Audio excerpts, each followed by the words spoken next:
we back?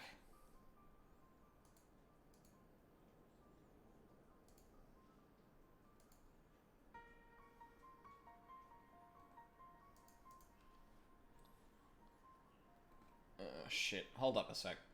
I need to see what happened. Hold up a sec. Where are my VODs?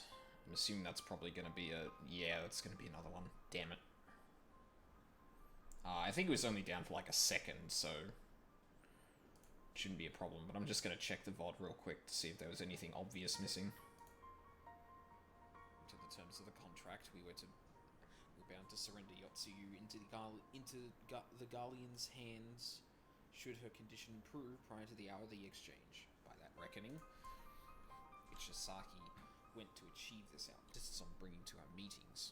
Whatever the ambassador is planning, I think it is unlikely our negotiations will end. Oh, okay. Yeah, so... Basically, we established that the Citadel they're using, thought it was on my end at first. Yeah, no, I had, like, just a complete and utter cutout, and then it came back immediately. But it separated the VODs, which is fun. So you didn't miss much. It was basically Yugiri outlining that the place that we're meeting is indefensible by an unoccupying force, but, oh, well, I mean, yeah. We said, okay, well, we need to check out the Citadel, and then now Yugiri's explaining the thing. So, from the top. The Citadel has stood empty ever since the Imperial withdrawal.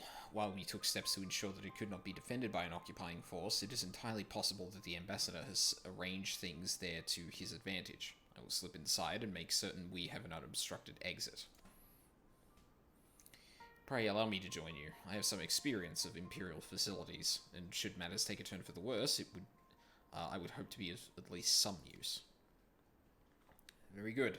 That should be enough to guarantee us way out of the castrum. Beyond that, however, we will need a ship to ferry the conscripts back to the Enclave. Even with every skiff we have, it would take several trips to evacuate everyone. A Confederate Sekibune, on the other hand, would require only a single run, and leave us far less vulnerable on the water. Assuming, of course, Rasho can be convinced to part with one. Might I take the lead on this? I've had dealings with Rasho and his pirates before. I won't be alone, will I, Aldine?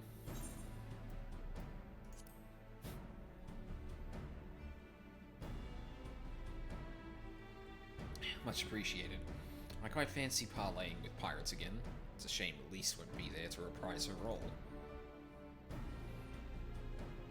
I'm certain you would make a persuasive pair, but I think I will accompany you to these negotiations all the same.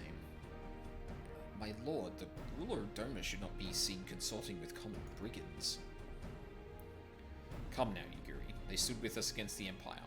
If we would ask their aid once more, we must treat them as equals. My presence shall serve to demonstrate our sincerity. Indeed, my lord. Pray, forgive my presumption. By your leave, Master Alvino and I shall be about our task.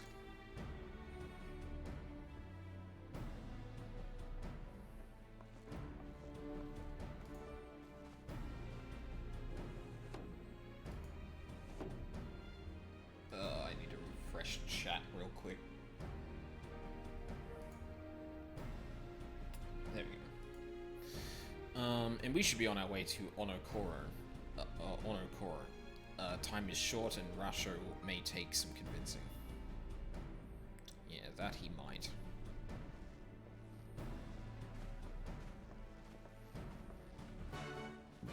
Ugh, excuse me.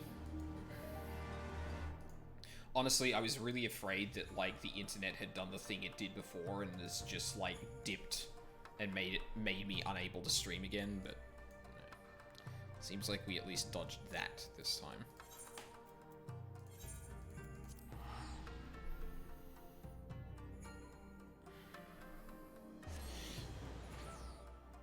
Oh. Thought there was a sneeze coming.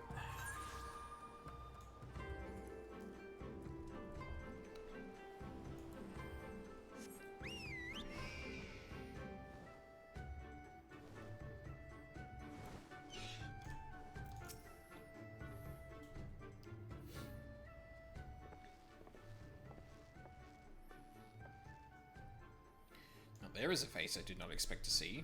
What brings the noble Lord of Doma into the company of bilge rats such as we? If you've come to offer Doman chains in place of Garlean ones, then I'm afraid you've wasted a trip. One fine subjects you would make. With your fleet at our disposal, our restoration efforts would be hastened tenfold. But let us speak seriously. I stand before you not to demand your fealty, but to request your aid once more. Shit's fucked.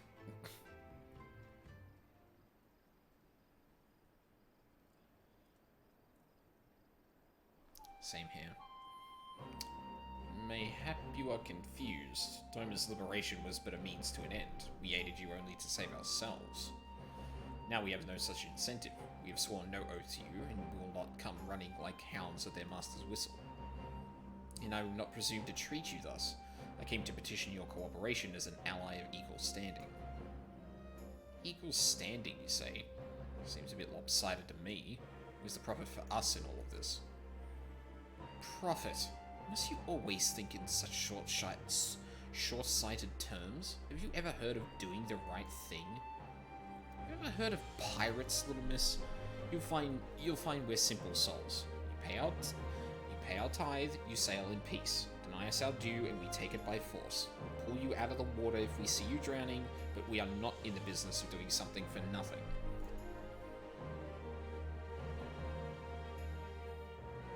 Calm yourself, Mistress Alizé. We did not come here to moralize. We came here to talk. There is more to be said. According to the records recovered after the liberation, relatives of your Doman-born brethren were among those conscripted into the Imperial Army. And as you may be aware, we recently negotiated the return of said conscripts. Many, alas, will arrive to find no families waiting for them, no homes to grant them shelter. I would ask that you offer them a place in the Confederacy. You would not be rescuing strangers, but welcoming brothers and sisters into your ranks. And has not the Confederacy been in need of new recruits? Oh shit, that's a good point. You seem well informed of our affairs, Lord Hyan. The losses we suffered at the Garlean's hands are no secret. But since we drove them out of Doma, the Ruby Sea has come alive with traders and travelers. So many vessels to tax, so few pirates to tax them. We could do some with some more hands on deck, and doubly so if they're familiar with the inner workings of the Empire.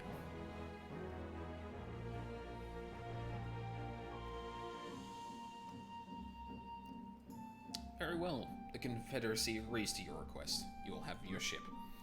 But before that, you must do something for me. The vessel I have in mind was damaged during battle with the Empire. Though we have mended her, she is yet to be declared seaworthy. She is sound enough down below, but when you load her up with conscripts and the waterline rises, those upper planks had best be free of cracks. Assuming you want your people to stay dry, you will do me the favour of swimming around the hull to check for weaknesses. That is, if Doman Lords are not averse to getting their robes wet. Not this Doman Lord. If we each inspect a third of the ship, it shall be done in a trice. Trice? Is that how you say that?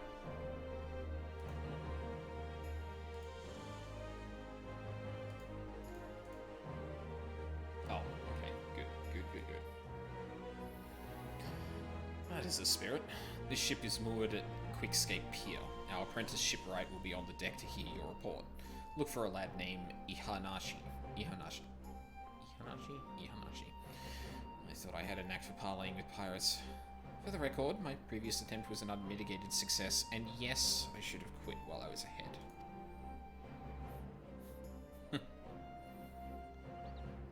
Alizé is so much more fun than fucking, excuse me? Sasuke Uchiha?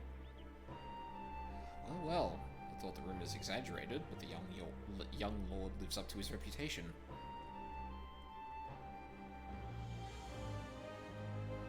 Sasuke? Pardon? No thank. Oh, is Dobby still here? No, he's not. Damn it. For the first time in ages, I actually saw that, the Now You Never Be Shinobi of the Leaf Village. That's fine, I'm sure I'll live. Oh, wrong direction. I saw, for the first time in a while, that Tonberry actually opened up its character creation in that, so I could have actually moved this character over. But I didn't have my PC at the time, and I had no way of actually doing that. Or I didn't know how to do that on the PS4, so... Oh, right, yeah. I forgot just straight up diving into the water does that. So, like, I saw the one opportunity that I could have had to transfer characters, and I just... Like, I couldn't. See no signs of damage here. Oh. Right, I can't go underwater unless I do the thing.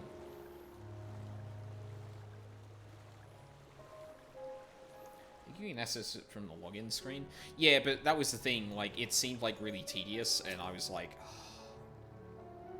and like to some, upon closer inspection, you spot a small crack in one of the planks. I thought, well, look, if it's opening at any point, then that means it can open at any point, so I should just keep my eye out. And, like, they've been pretty good at saying, like, look, this is the kind of thing you need to look for to, like, for timing and stuff like that, so... it shouldn't be all that hard. I just have to bide my time. And really, there's no, like, hurry to do that. Like, I probably wouldn't even be looking to do stuff with, that group of people until I actually got to current content, which, like...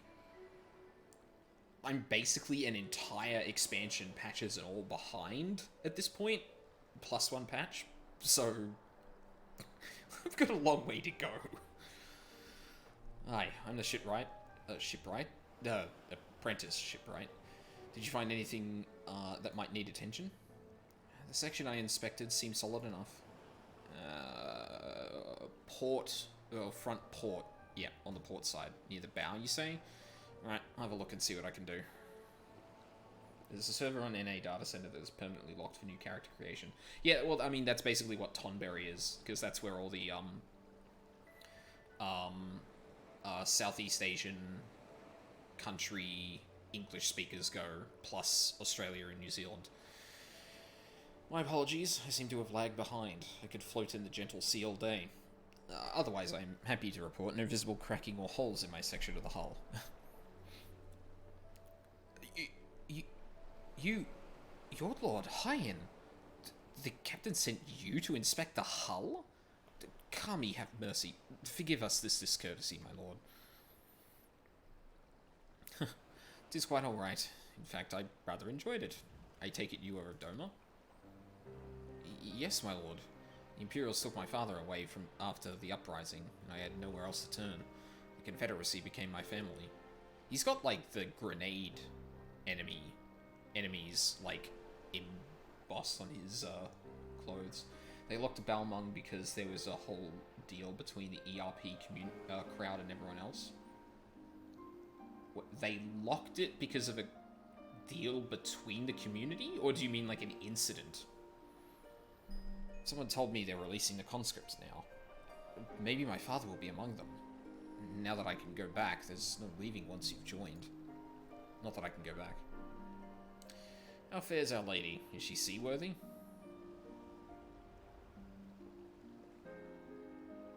Captain, we've found a small crack in the port side, but I'll have it fixed before you know it.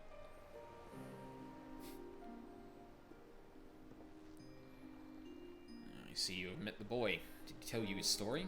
He babbles when he is nervous. An incident. Both groups kept making new characters to flood the server to prevent the other group from gaining a hold over the server. Oh, Jesus Christ. So, like, actually permanently locked, and not, like, incidentally permanently blocked just because of the number of people that are creating characters on it. Should his father be among the conscripts, as he hopes, I mean to give him the choice to leave this life. If he so chooses, I expect you to see they are provided for. I have heard that those who joined the Confederacy forswear all ties with kin and homeland. Is that oath so easily put aside? If I allow it. I see in him the lad I was 25 years ago. You say the words, you mean them, but the yearning for home still lingers. My family is long dead, and I know this is my lot, and I know this life is my lot. But he has scarce dipped his toes with us. If there is a life for him in Doma, he should have the chance to live it. Well said. The Empire's conquest has uprooted many and more, be it in Yansha or out in the Ruby Sea. We have a duty to ensure that Ihanashi and others like him are free to dwell where they desire. Yeah, like Daddy Square had to forever lock it. Now you can only pay to server transfer or visit. Wait, you can still server transfer? I thought if you couldn't create new characters that you couldn't server transfer to it. Oh god, have I been wrong about that this whole time? Or is it just a special rule for this one server that only new character creation can't be thinged? And the matter is settled. I will make preparations to cast off. I think it's a different case for Balmung. Yeah, that would make sense. Well, my friends, it seems we have our ship. Let us return to the Enclave. Well, I realize... Oh, yeah. Only new characters are locked. Yes. Fuck. Why does it do this? God damn it. No.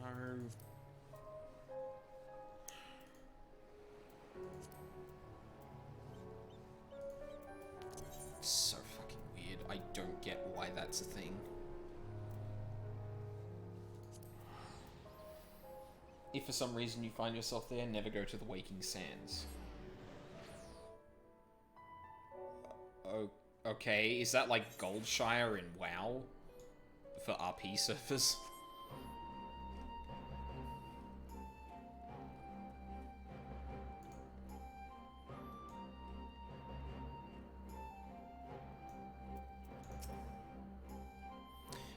Yep.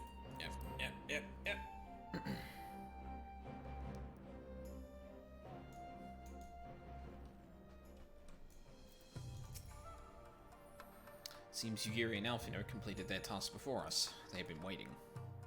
We scouted the structure and determined the swiftest path to safety. In the event of hostilities, we will lead the conscripts outside with all possible haste. From there, the Confederacy has pledged a ship to ferry us across the One River. Now we have but to attend the exchange, and pray to the Kami these precautions were unnecessary. I want intelligence. If anything. Never played on an RE server on WoW, so I can't, but I assume we're talking about the same thing. Yeah. I mean, yeah. I would assume so. The primary agreement. Ian is ready to proceed with the prisoner exchange. While we were putting our contingency plans in place, I left Hakuro in charge of organizing transport for the Imperial soldiers. He will see they arrive at the appointed hour, leaving us free to rendezvous with our Confederate allies. Come, they wait us on the riverbank not far from the castrum.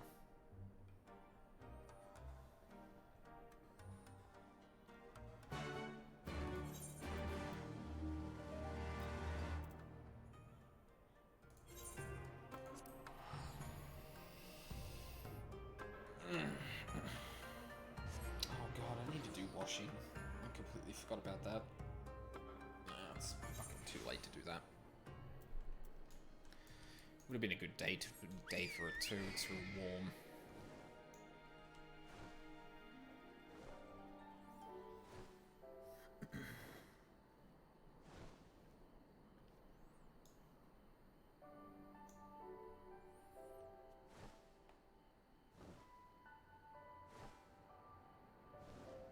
Sometimes I laugh at the fact my time in the military has made me feel leftist. I mean... like, it's not necessarily a given. I feel like... I wish I could remember, like, the name of the paper. But I feel like there was research recently that kind of outlined how, the beliefs of someone's parents often, I think more often than not, I'm not 100% sure, but in a lot of cases can actually lead a son or daughter, or a child, sorry, I forgot the word child for some fucking reason, can lead a child to actually have the opposite views depending on how, like, enforced and, like, strict a parent is with them.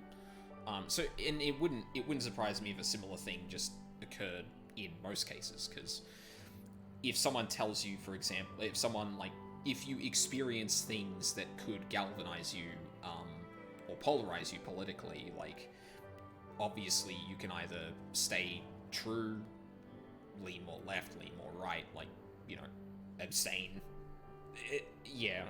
I guess it's, like, ironic in some ways, but, like, seeing the patterns of people kind of, like, reject a lot of situations in which they're kind of not forced, but incidentally shown the consequences of certain, like, politics and stuff like that. Yeah, it doesn't surprise me too much. But, party's assembled then. Aye, I'm ready for what lies ahead, I trust. Lest there be any confusion, though, the tower across the water is to be the scene of the exchange. That and whatever else Asahi has planned. But regardless of the ambassador's intentions, we will bring our people home. Yugiri, you are to evacuate the conscripts at the first sign of trouble. Yes, my lord. We, meanwhile, shall cover their escape, and lend what support we can.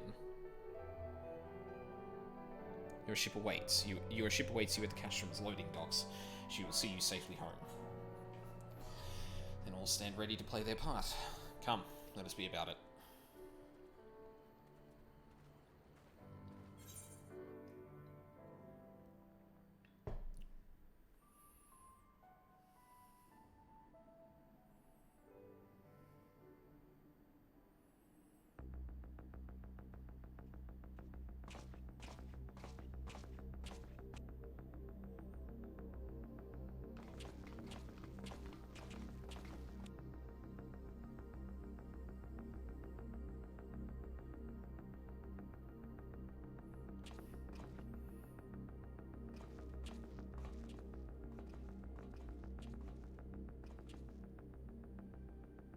At last, the hour has come.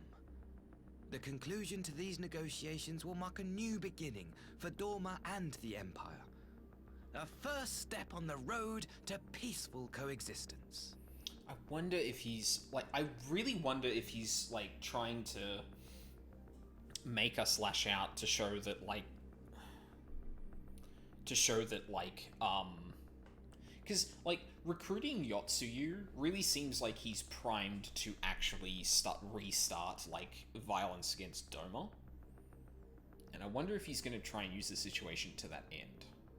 If not, I'm actually really curious what this is going to end up like. Indeed. We are ready to proceed with the exchange when you are. Forgive my curiosity, Ambassador, but is there a purpose to these containers you bring with you? Oh, the supply crates.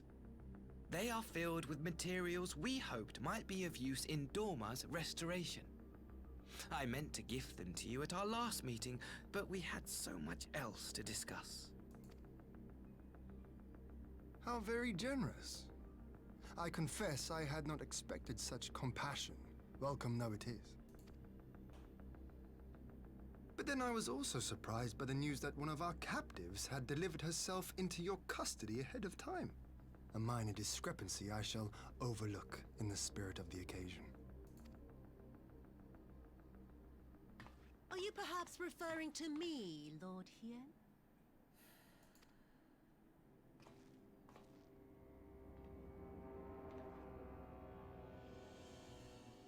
Yotsuyu.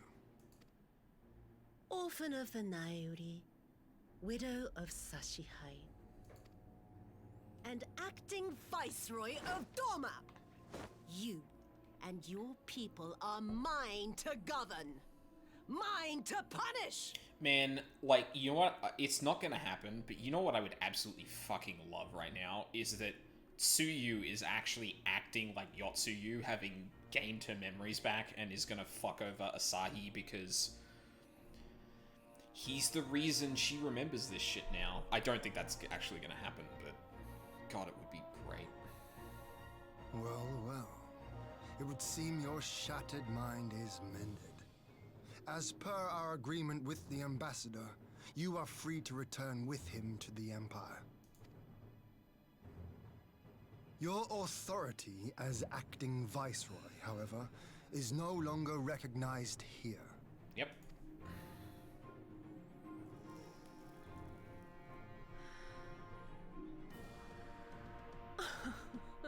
My position is not for you to decide, little lordling.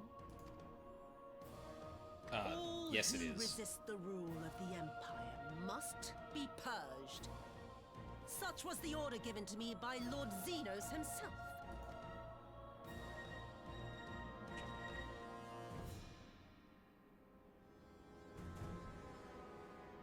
I will reign here in this putrid, pestilent swamp until the last of you has been broken.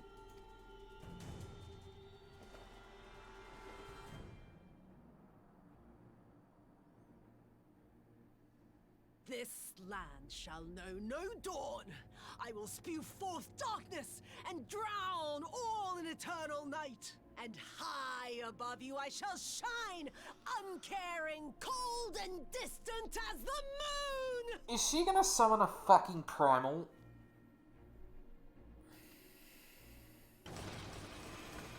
Oh, god damn it. Fuck! You... Oh my... God damn it. I should have fucking known that was like... I didn't know why that was important, but... Fuck, it's like a goddamn focus. Oh gods, this is a summoning. Also, holy fuck, you hypocritical pieces of shit.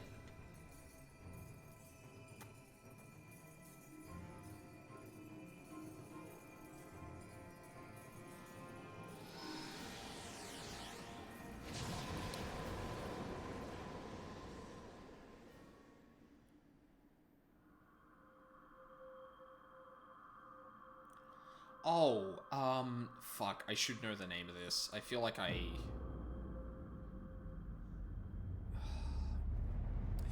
heard the name of this particular, goddess recently.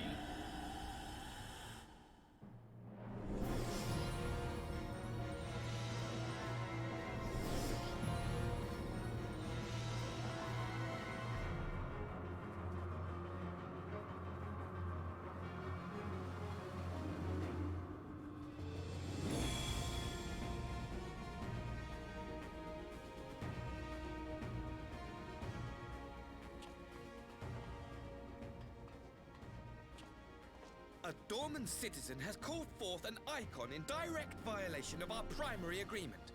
The negotiations have failed. Abandon the captives and make preparations to withdraw. That is the slimiest fucking shit. That's not even technically correct. Oh, get fucked. But Ambassador! At least you have, like, some, like, half a spine. Disobey me, Pilus, and you disobey the Emperor. Make preparations to withdraw! Now! As you command.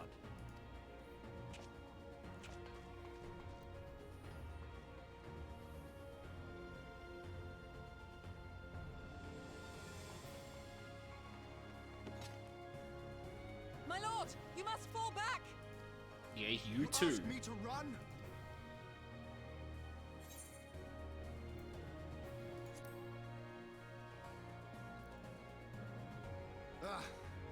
Against such a foe, I would be more hindrance than help.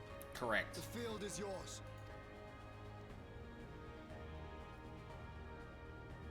We will withdraw, but not without our countrymen. I want every soul accounted for.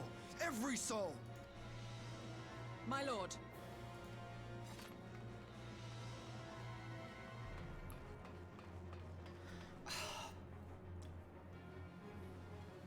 I knew you would not flee. I see now the strength which flows from that baleful light of yours. But I am become Tsukuyomi, goddess of the moon and divinity of night. What power can compare to such celestial majesty? Well, me. Like, I shall plunge all I despise into darkness. And within that black abyss, even your light shall flicker and fail. Come, let us cast the stalks and look upon the fate of Dorman. I see a future in which the sun sets on this wretched land. Once and for all!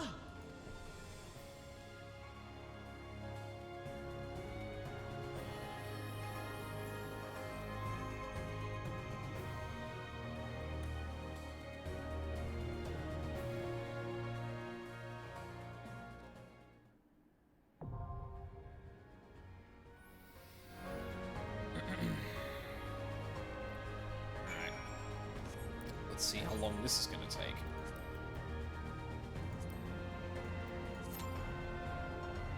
No? Yeah, not that long. Okay.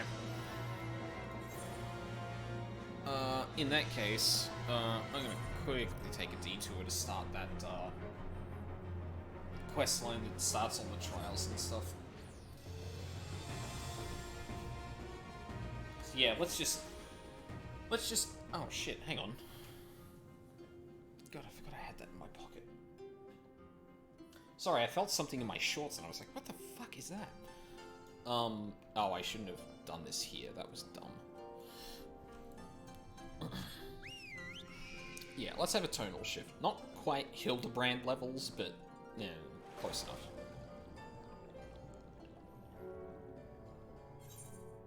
Actually, hold on.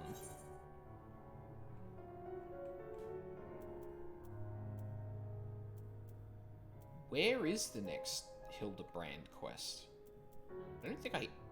Shit. Sides? Oh, I guess it's still in Costa del Sol. Should I look for that first?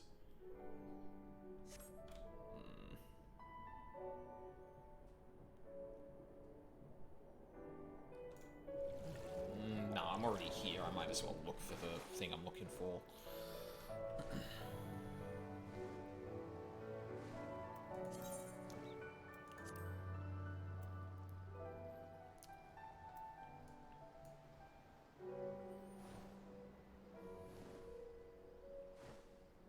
You're gonna hit a dungeon quickly in this chain. Yeah, I figured. From the way you described it, it feels like a very dungeon-heavy thing where, like, there's a couple of things set up, and then it's like, ah, yes, now we need to go into this dungeon to continue the quest line.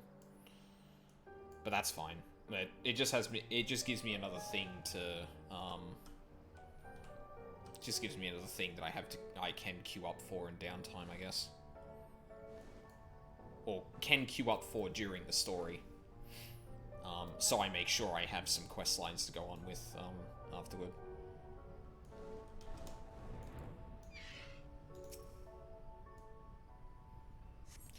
Like, it really sounded from the way Soroban was talking about it that, like, I'd basically come up against a quest or like a dungeon immediately. Hope you haven't been waiting long, Aldine. My apologies for the delay. I thought it best to explain everything to Mistress Tataru on the way. Honestly, all he had to say was that he'd found a way to make up for Alphino's obscene expenditures. No matter how reckless or dangerous the scheme, if it balances the ledger, I'm all for it. So there's a bunch of monsters living beneath us. Well, according to ancient legend, Hell's Lid is where the hero Tenzen defeated a host of Oni.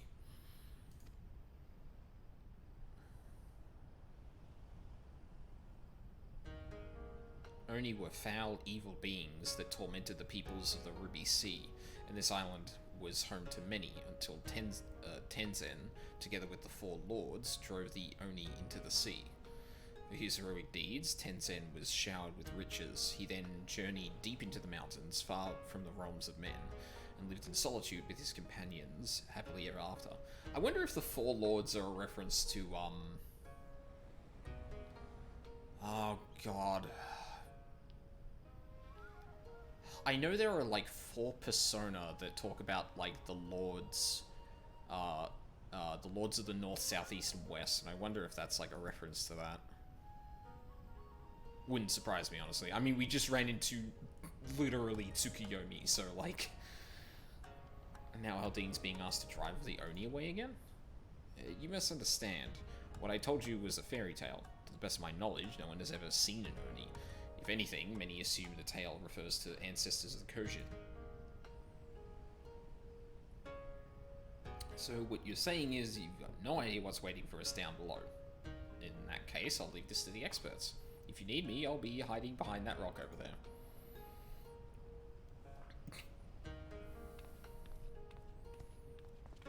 I'll be just hiding off screen here. By experts, I presume she means you and your adventuring companions. I do hope you were not counting on me to join you in the fight.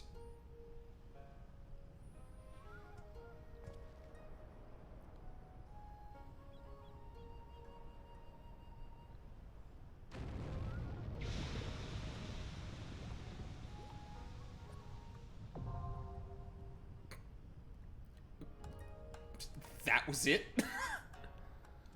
Okay. Oh. Wait, why didn't it show that? It like cut up from here to look at the mountain and didn't show this? What the fuck? Why? Okay. Oh, Fermion. Oh, I thought that said Uchiha, not Uchura. Oh. It's also a Monster Hunter crossover. Yeah, I heard about that. Oh yeah, that would have lined up with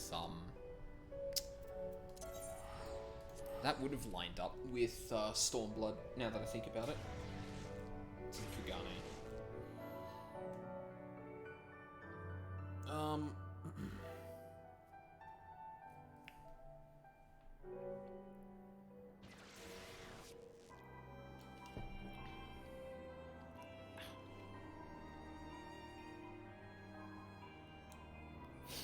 Oh shit, that's right. I need to do the seasonal thing with this character as well. I did it with my other 2, but I want to make sure I do it with this character. Fuck it. I'll do it offline. It's brain dead. I've seen it twice already. I'm not really that interested in fucking it. It's a cute little story. Like, don't get me wrong, but it's just I don't think it's entertaining on the stream. We need to go to Costa del Sol. Go and find, I haven't done it yet. I've been grinding my relic weapon.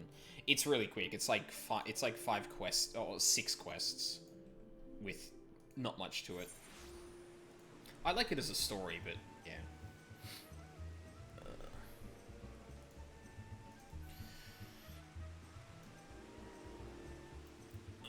Okay, that's probably not you. And I do seem to recall... Oh, that's right. Right. We were here, and then we got interrupted in this quest when Bryden was like, ah, yes, let's walk over to these bombs that you've tried to disguise as fruit.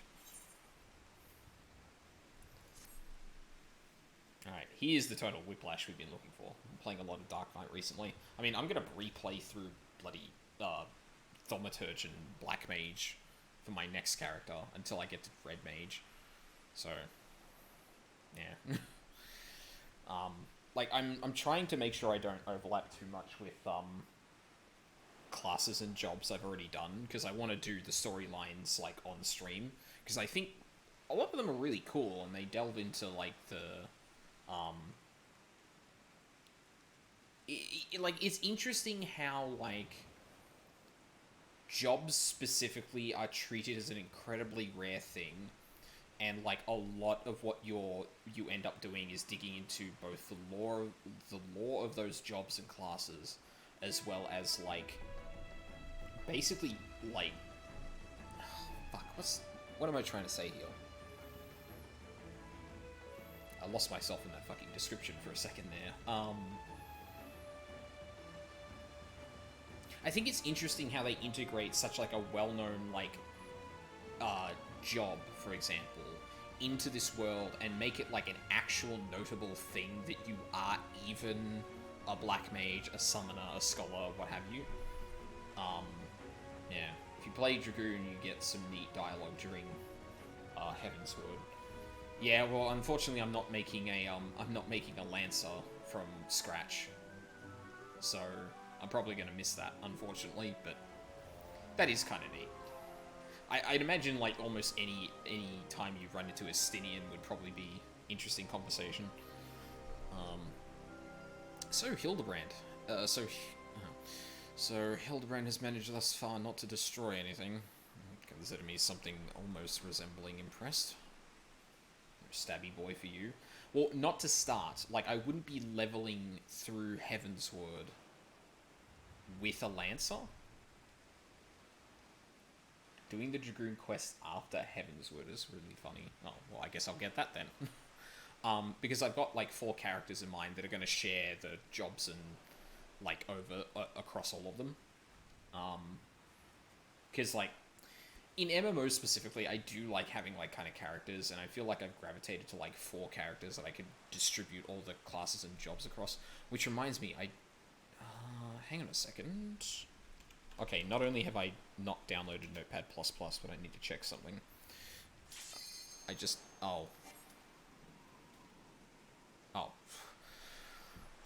Oh, Jesus, I thought I fucked that up there. Okay.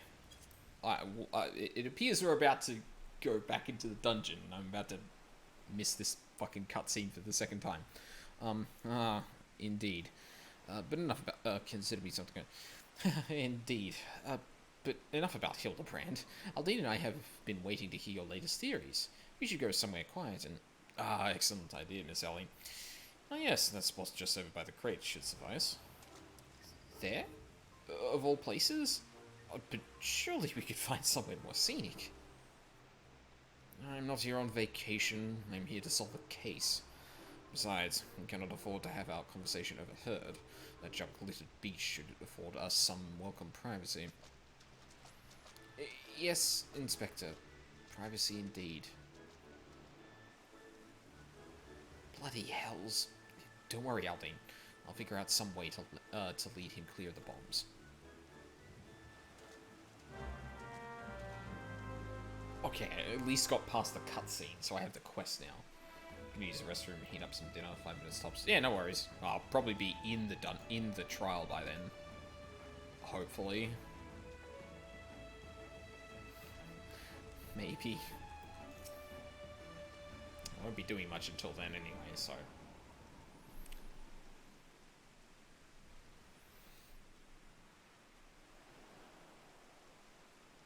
They do not fit in at all. Now that you say that, it's not going to happen.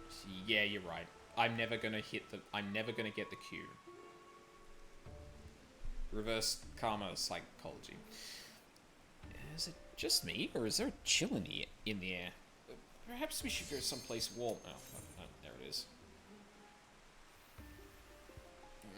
Here we go. It's the fucking face I make, the Warrior of Light is making. He's like, yeah, totally, yeah. Fuck. Oh, well. Ugh.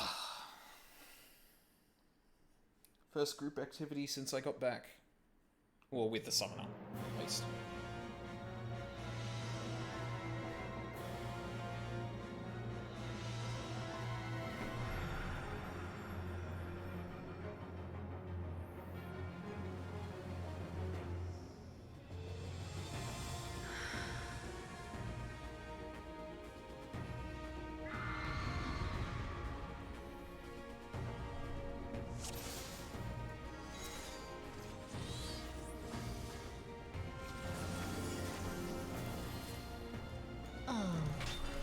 It's going to be a long night.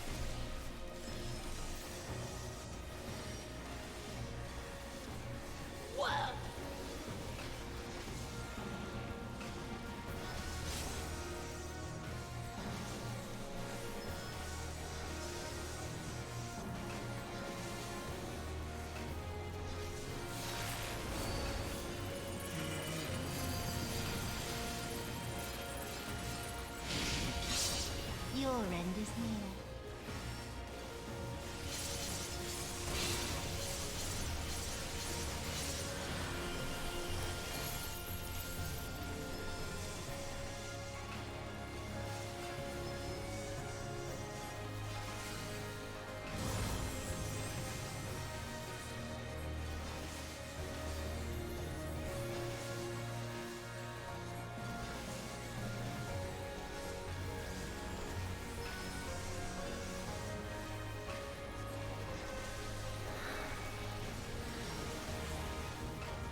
them!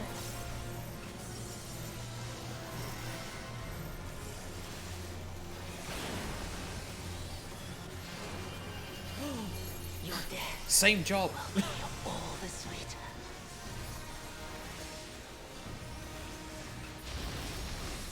Oh, Jesus.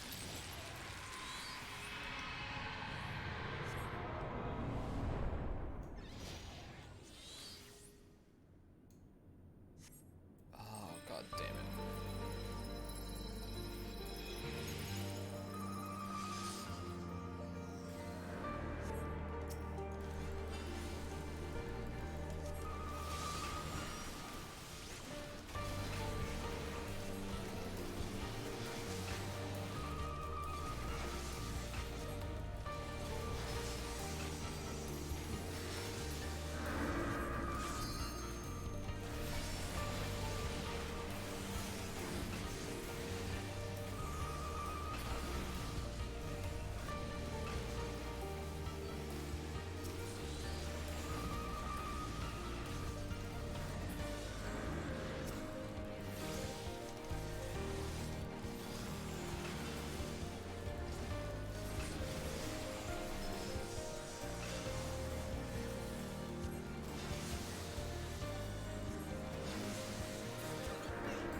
Ooh.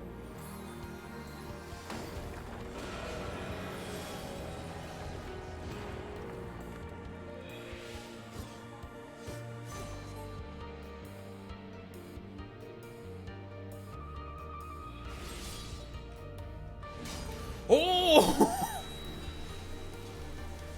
Holy fuck!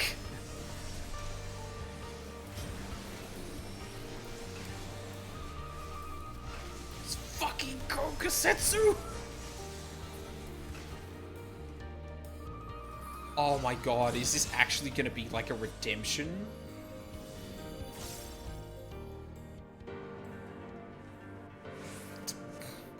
Pointed.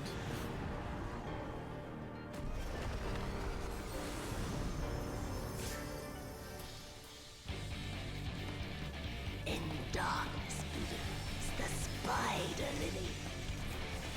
From mortal I rise anew. Diffuse with night, I shall prevail.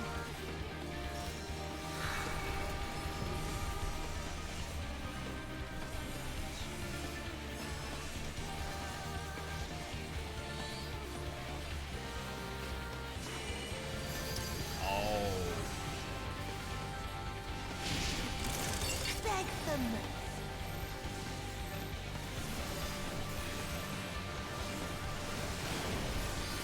Wow, there was a boss in WoW that is incredibly similar to this in premise. I actually really enjoyed that boss too. Moonlight's chill shine petals pale.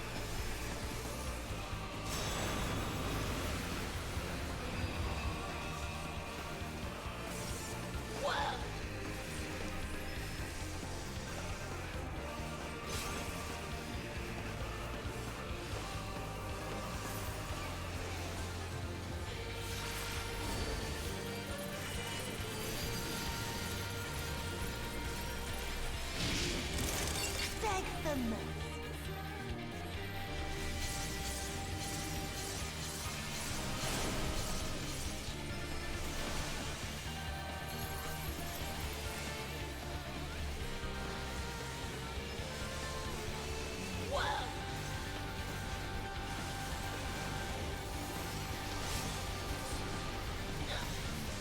No. Not yet. Not yet.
fucking stack on each other.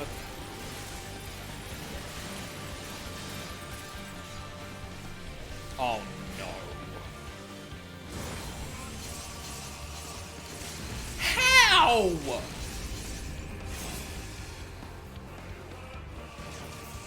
I was outside of that. Get fucked.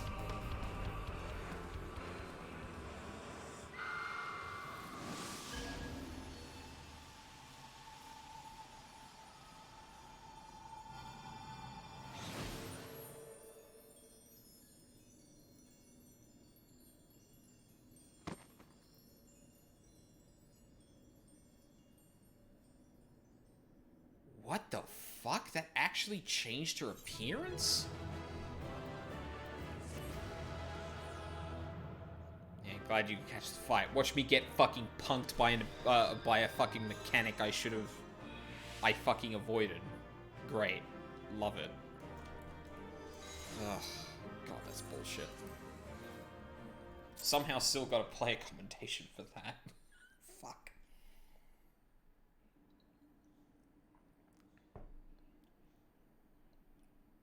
Summoning the Primal actually changed her appearance. What the fuck?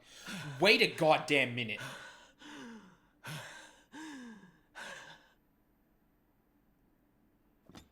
Yeah, it pretty much did.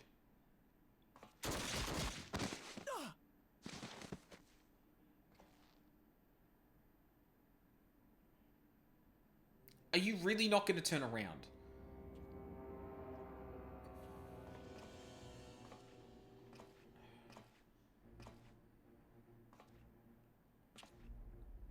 Izelle's hair was white as well.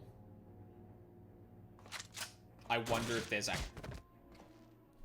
What are you doing? Stop him, you fucking idiot! You really must learn to finish the job.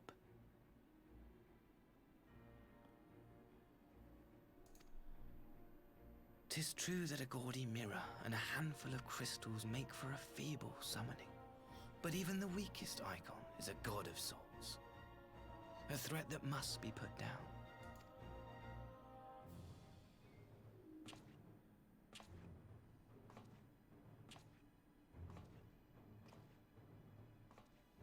My, such hostility! These beings are the sworn enemies of the Empire. I merely did my duty as an Imperial officer. Will you surrender to anger then? Slay an anointed emissary to avenge a fallen foe? Yes. Ha! You cannot, of course! To do so would burn the bridges we have labored so hard to build.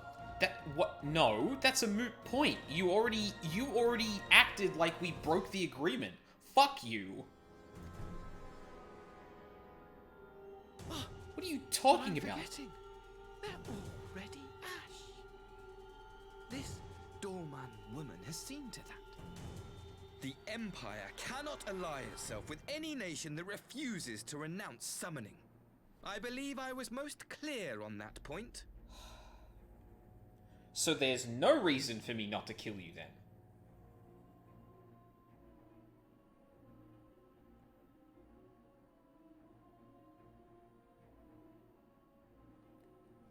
This is becoming nonsensical. And I don't know if that's intended or not.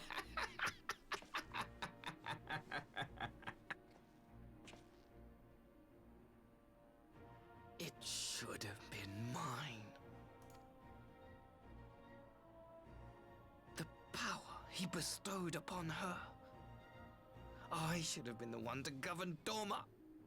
I would have repaid his faith. No one alive loves him more than I!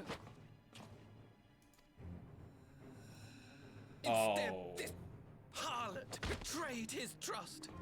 Useless piece of filth! Worthless whore!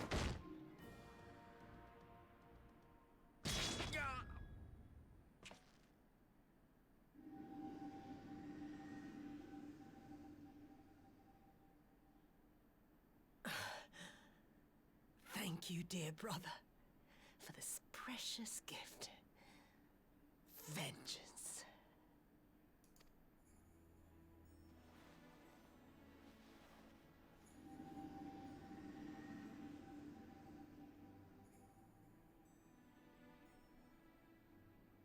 Get fucked. These people, our people, they ignore the corruption which festers beneath the surface. Cast aside that which is dirty and broken. Speak not of things which would disrupt their dreary little lives.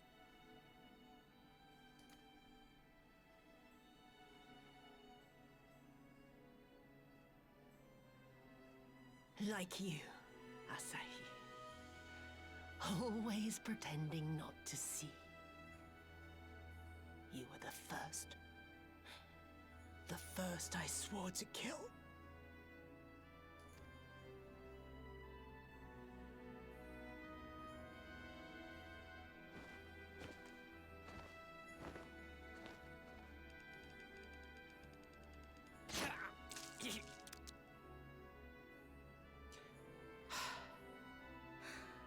Such bliss. I had thought my hunger insatiable. But now I am satisfied.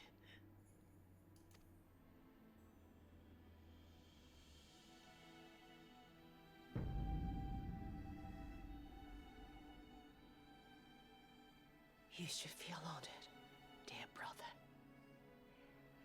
I saved the last of my strength, just for you.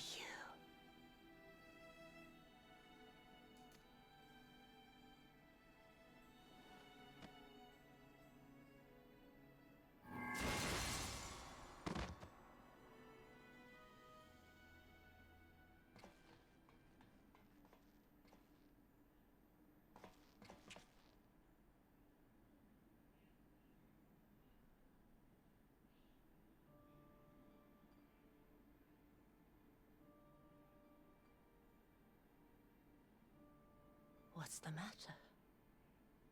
The Witch of Doma will soon be dead.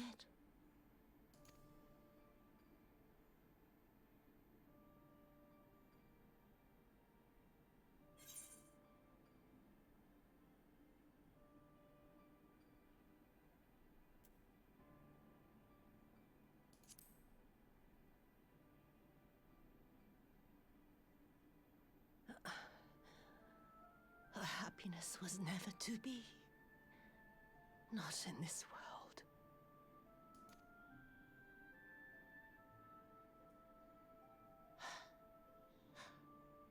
I wonder, was the fruit as sweet as he remembered?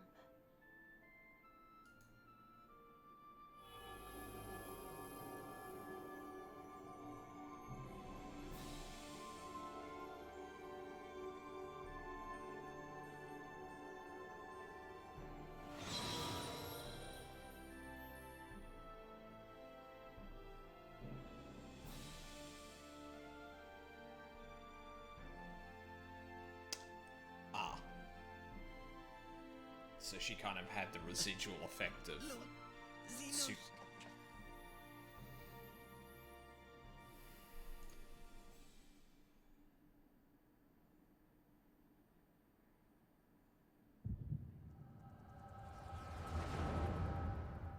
What the fuck now?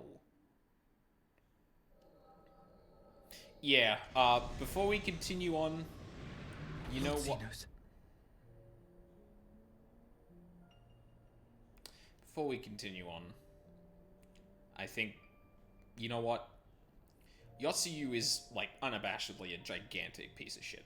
Responsible for a lot of fucking terrible things, despite being subjected to a fucking terrible life. However, she did end up, like, whilst all of that is understandable, yet not forgivable, she did end up killing abjectly one of the most despicable characters in this game, and had really good justification for doing so. Those final moments were fucking amazing. So, no choice but to salute.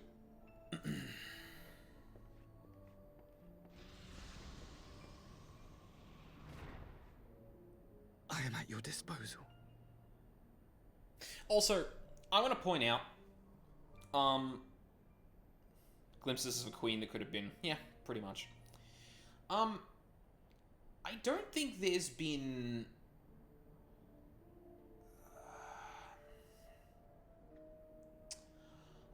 I don't think there's explicitly been any characters that have acknowledged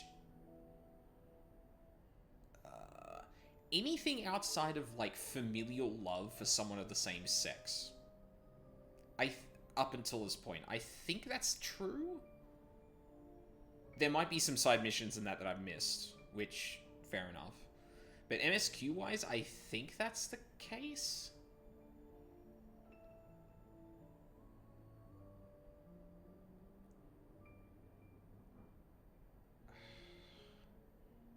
I'm gonna let this go, because I can't actually remember if that's the case, and I need to kind of dwell on it for a sec. Asai, you were born of Doma, yes? His voice has Yes, changed. my lord. I am honored that you would remember me. How may I serve?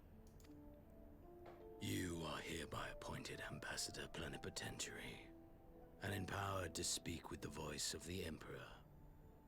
Return to your native land of Doma, and announce your intention to sue for peace.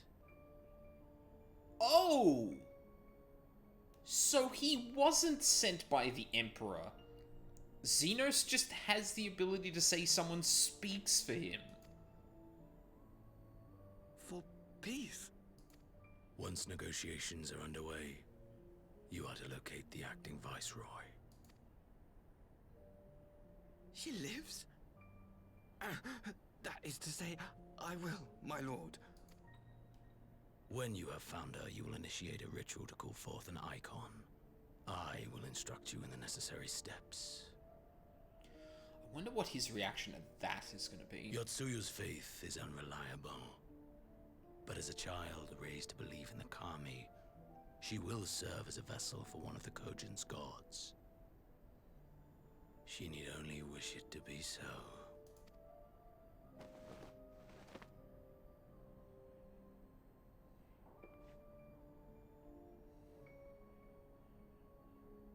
The power will seem a gift, but the icon's essence will consume her. She will be no more than a husk, a slave to whim and desire.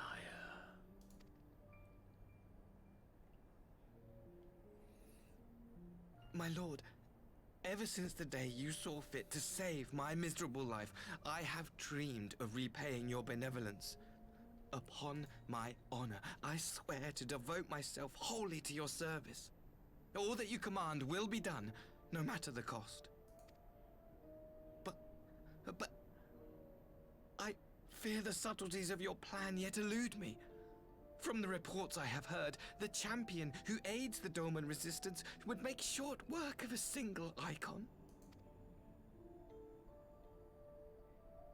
The icon is merely a message. The pacifist teachings of the Populares spread through this city like a plague.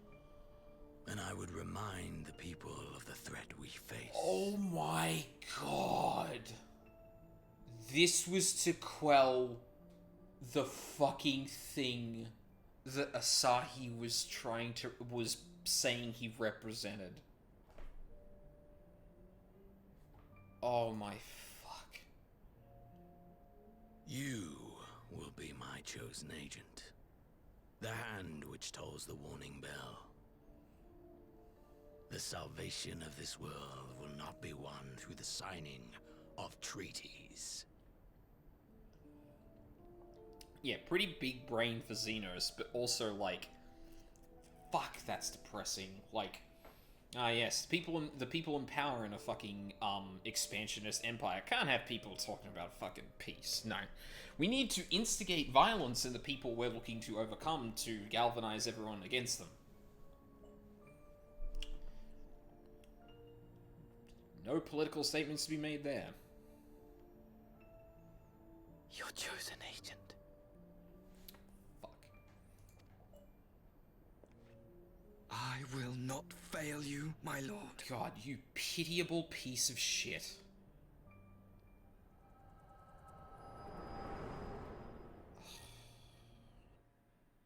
I'm glad he's fucking dead. Please give me the chance to killing myself. My master, Lord Xenos. He will come for you. I killed him when he was controlling an icon.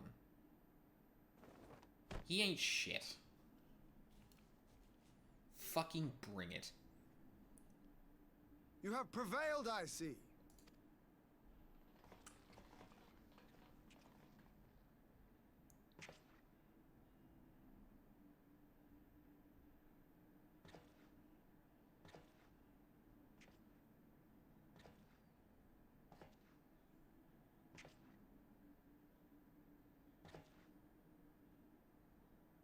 She is gone. Yeah, an icon summoned using both of Nidhogg's eyes. Like, what the fuck is he gonna do now? Like, obviously he's very clearly, like, making more political moves to leverage the entire empire against Doma as opposed to, like, just confronting the icon slayer himself, but, yeah. Wherefore did the Kami spare us, only to inflict this pain?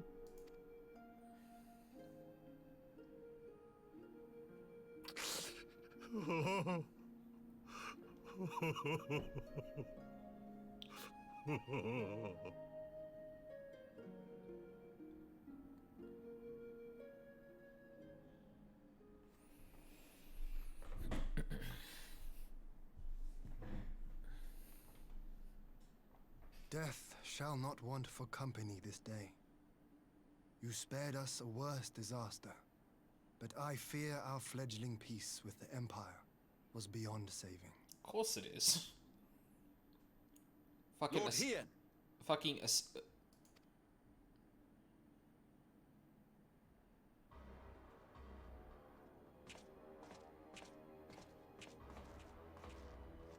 Maxima, is it not? I assumed you long fled. I entertain thoughts of escape even now. But our negotiations have yet to reach a satisfying conclusion. The ambassador insisted that the summoning spelled an end to our mission here. But it seemed to me there was more to the tale.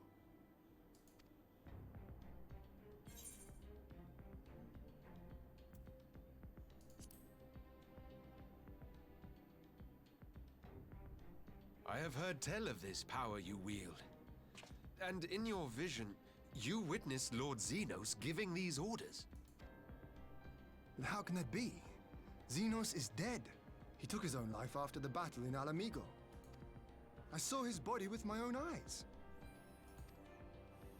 Forgive me, but Lord Xenos is very much alive. He granted our party an audience prior to our departure. That he was gravely wounded is certain, but his recovery appeared to be proceeding apace. I'm afraid I share Lord Hien's confusion. The man's death was confirmed and his remains interred. These are matters of public record. He's a resonant. Does that mean he has the power of the Echo insofar as inhabiting other... Okay. Okay. Fuck everything I said about this plotline. If they reveal that Xenos died and possessed someone else through the power of the Resonant, the Echo, whatever variant of that power he has, that's fine.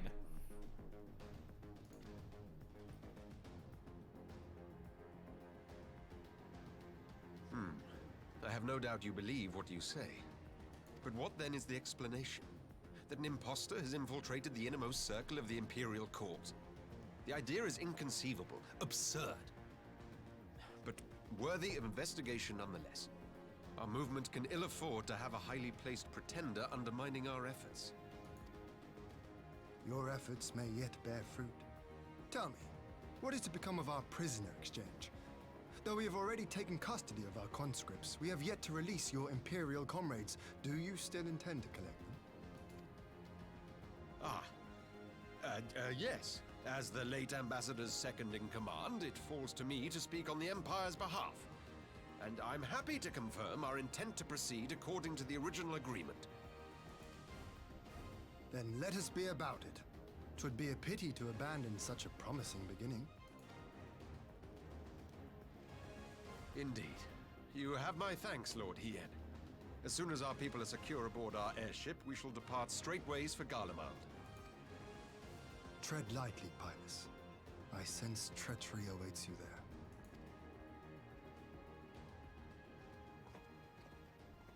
Might I accompany you to the capital?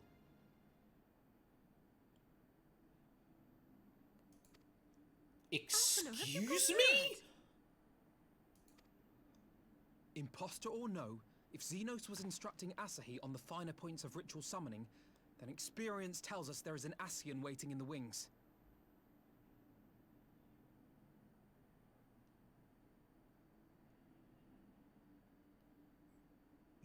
Yes.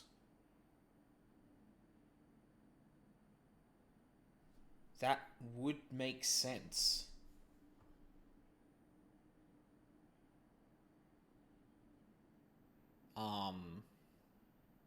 Because, yeah, like, Xenos wouldn't know how to summon an icon. Actually, wait a minute, that is really fucking weird. How does Xenos know... How did he even come across the...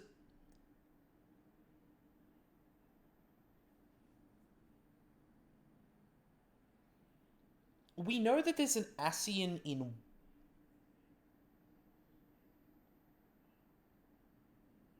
Wait a minute.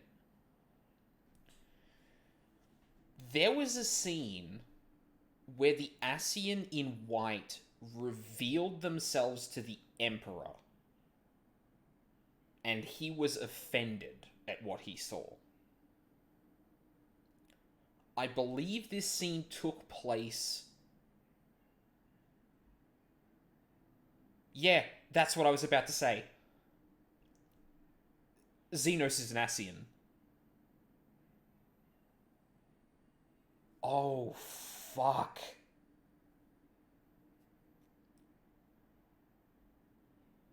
Oh my god, that makes so much sense now.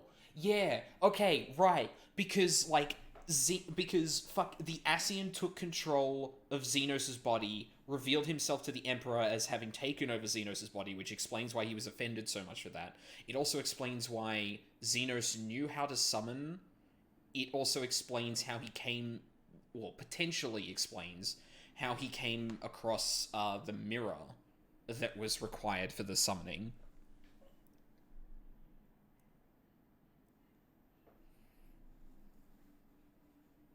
Yeah, no, I can imagine. Because that's such a bullshit point, unless...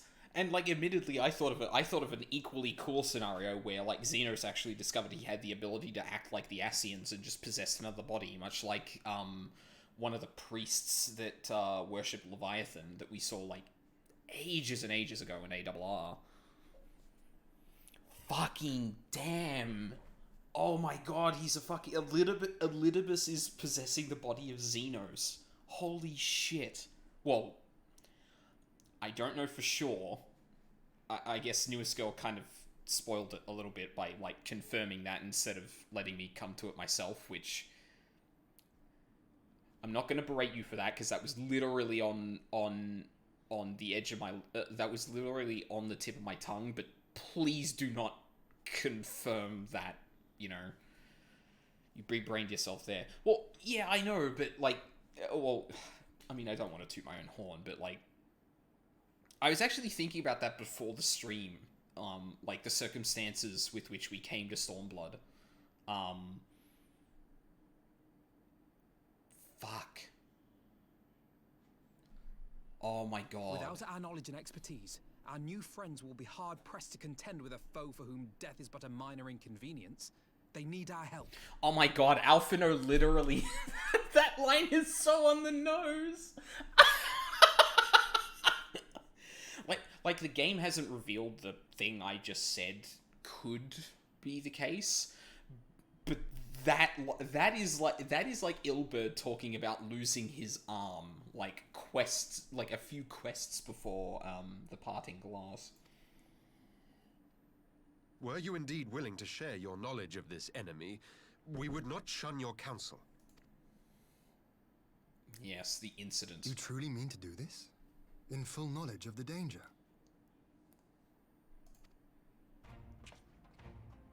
I have seen the Warrior of Light risk his life on countless occasions. Next to him, I'm scarce more than a distraction on the battlefield.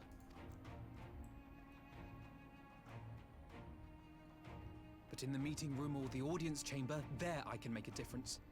I can strike bargains, forge ties, and change minds. And where better to do these things than in the home of our old enemy?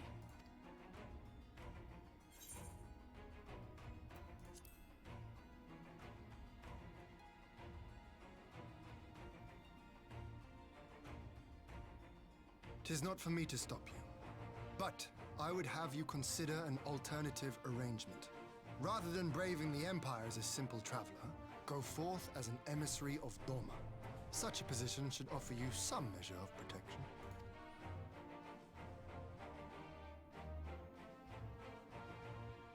Go then. You've obviously made up your mind. Just try not to do anything reckless, all right? I shall be on my best behavior. Farewell, my friends.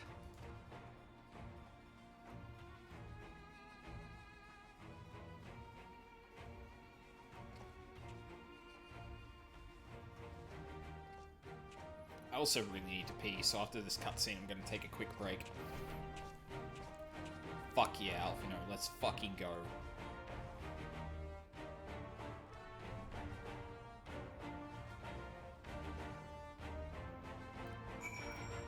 Alright, I'll be right back.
face when he said he wanted to go to the capital. Yeah, I mean, that's risky fucking business, but like under the pretense of, hey Charles, how's it going?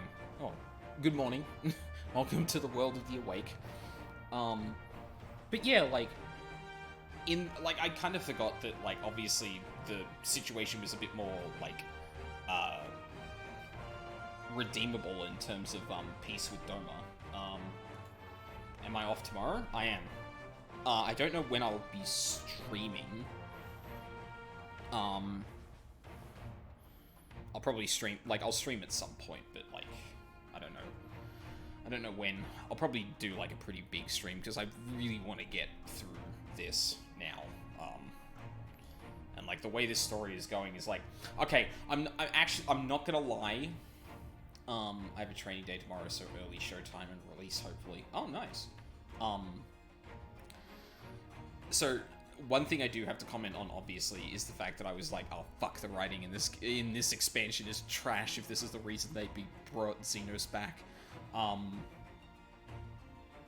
This might be better than Heaven's Wood if it manages to pull off something really interesting here, and I feel like it is going to, because, yeah.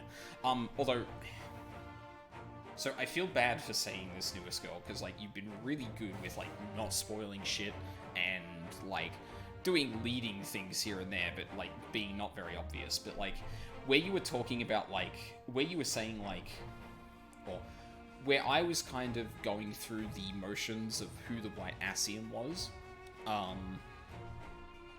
you basically spelled out that, like, yeah, an Ascian could do the thing you're thinking of. Like, again, I appreciate that you've kept your tongue for so long, but, like, please don't try and preempt stuff like that, because then it kind of solidifies in my mind that, yeah, no, that's true. And, like, in some circumstances, I guess I could consider that an option, but then that obviously leads me to the answer, if that makes sense. Yeah. Like, don't get me wrong, you've been amazing throughout this whole thing, not spoiling shit again, but yeah. I want to guess. Like, don't get me wrong, you could do, like, leading statements after I've said all my shit and been like, yeah, that's an interesting theory. And just kind of leave it like that, but yeah. I knew Asahi was planning some manner of treachery, but a summoning? Thank the Kami you were here, my friend. None of us would have escaped Yotsu's vengeance had you not intervened. She was a pawn, aye, but she still had a choice. She chose to submit to the ambassador's plan. It is little wonder Gosetsu departed with silence. I gather he left the same... When this music is playing, I want to draw your attention to that the Alamigo anthem and the Imperial one you've heard are the same theme with different instrumentation and lyrics. Yeah, I have noticed that. It's got a similar motif to it.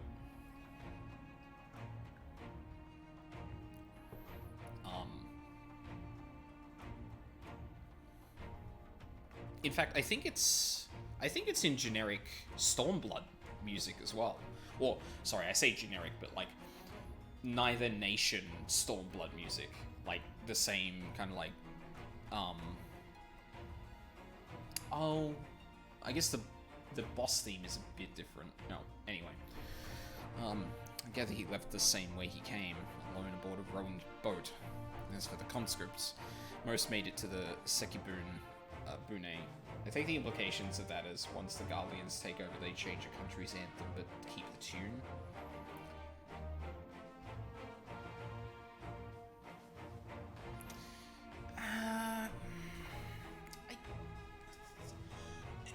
That's not... I don't agree with that assessment. Okay, fuck it. You know what? Let's digress a minute to talk about like music and how that's used to kind of impart meaning. I'm sure this won't take long at all. So my problem with a reading like that is that it's literally the Imperial theme as opposed to the Imperial's theme in Alamigo.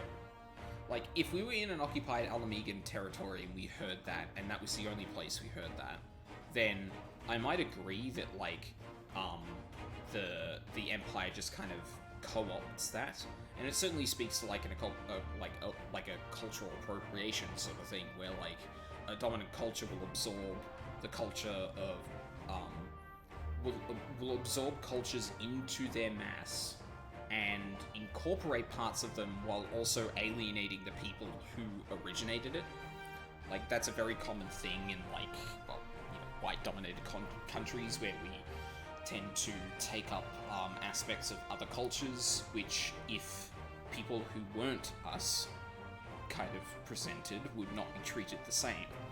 Hairstyles is definitely one of those that stands out as a very obvious example of that, though a lot well, depending on the situation, lower stakes than, like, other aspects of culture.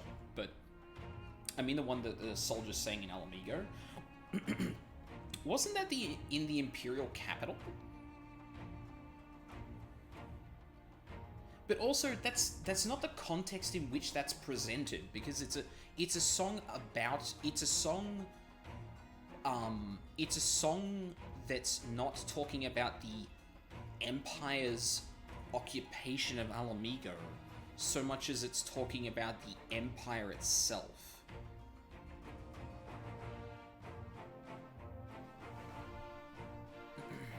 Alright, hang on.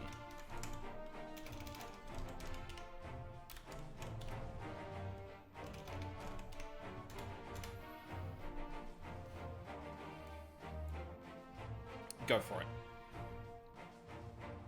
Alright, hang on a second. Let's do some stuff here. Where's my volume mixer?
Okay, hang on. So, you know what? I should bring this up in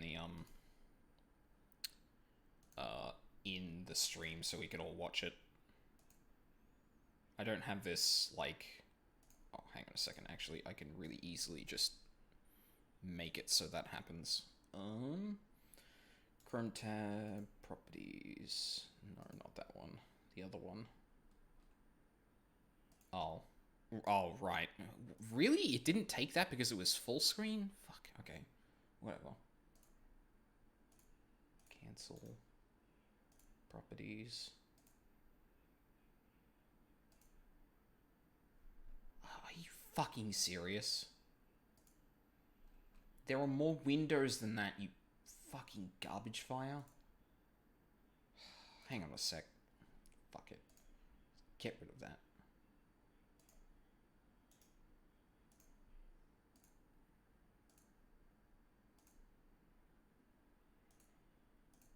Oh my god. Fucking why?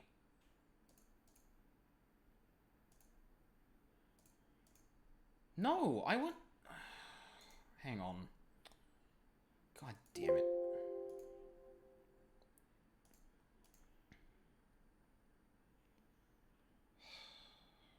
Window capture. Add source. New source. The real Chrome tab.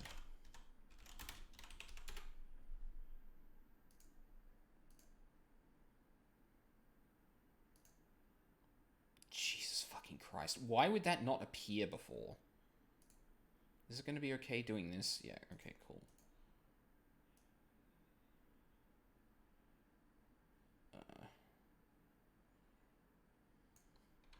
Oh, right, I should probably make this a part of... Hang on a second, I'm just going to rearrange this real quick. Needs to go in stream structure. Oh, no, it can sit there. That's fine. Okay. Yeah, because we'll watch the lyrics together, because that's going to be important for this interpretation thing I'm about to do.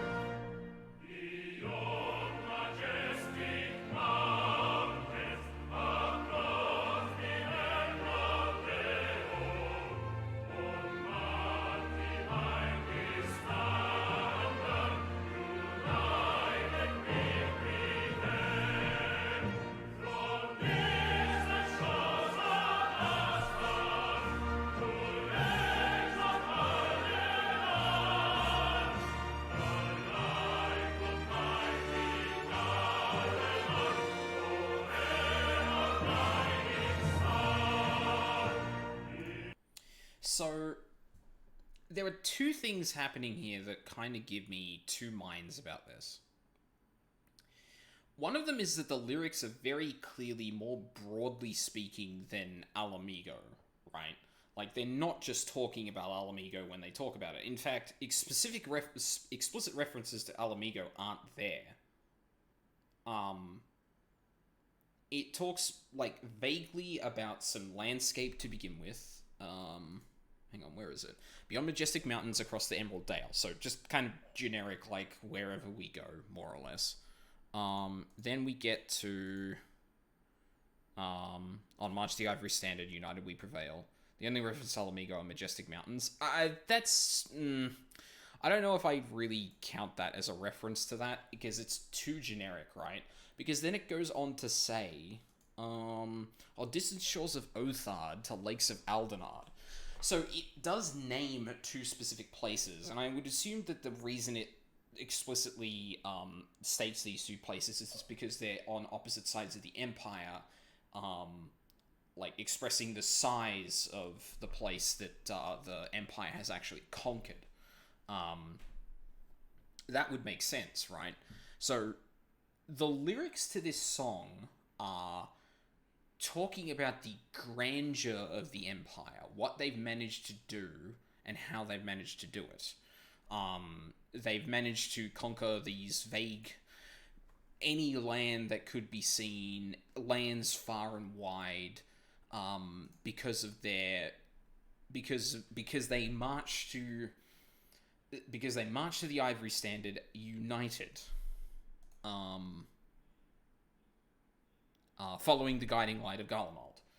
Now, there are multiple characters who show disdain for seeing Castrum defile the mountains. I think Ilberd was one of them, if I remember correctly. Well, but that's not a...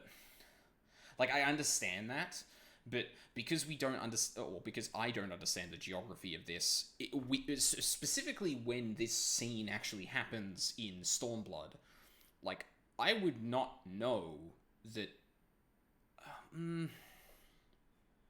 Like, mountains are generic. I do agree that it's representative of the Empire as a whole. Well, but that's what I'm saying, right? So, on one hand, you have the lyrics that are generically applied to the Empire's... Empire. To Garlemald's Empire as a whole. You have this expression of victory and conquest here. Now... the similarities to the Alamigan song, or the Alamigan theme, is there. There is clearly a very similar motif to, hang on, let me see if I can find it isolated.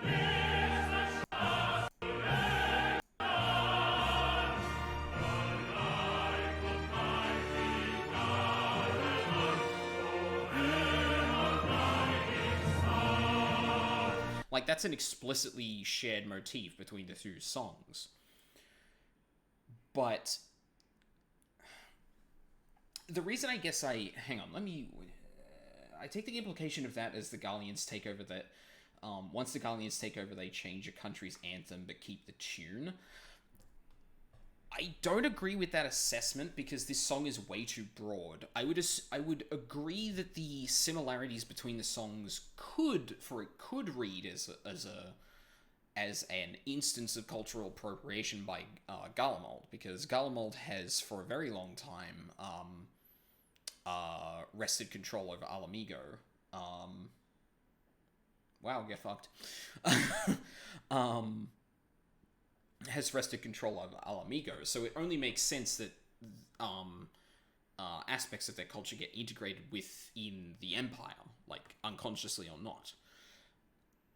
The reason I don't like the reading of they changed the country's anthem is that this is way too broadly applicable, and isn't their latest conquest. If, like, there is no indication that Alamigo was significant enough to change the anthem, but not insignificant, but is yet not significant enough to take place within this song, whereas there is clear landmarks delineated to talk about the size. So yeah, I just don't see...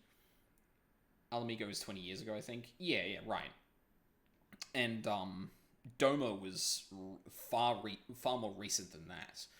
Yet Alamigo is missing in the lyrics here. The only thing that survives, the only thing that even hints at them specifically, is the motif that is shared between the two songs. 25 for Doma?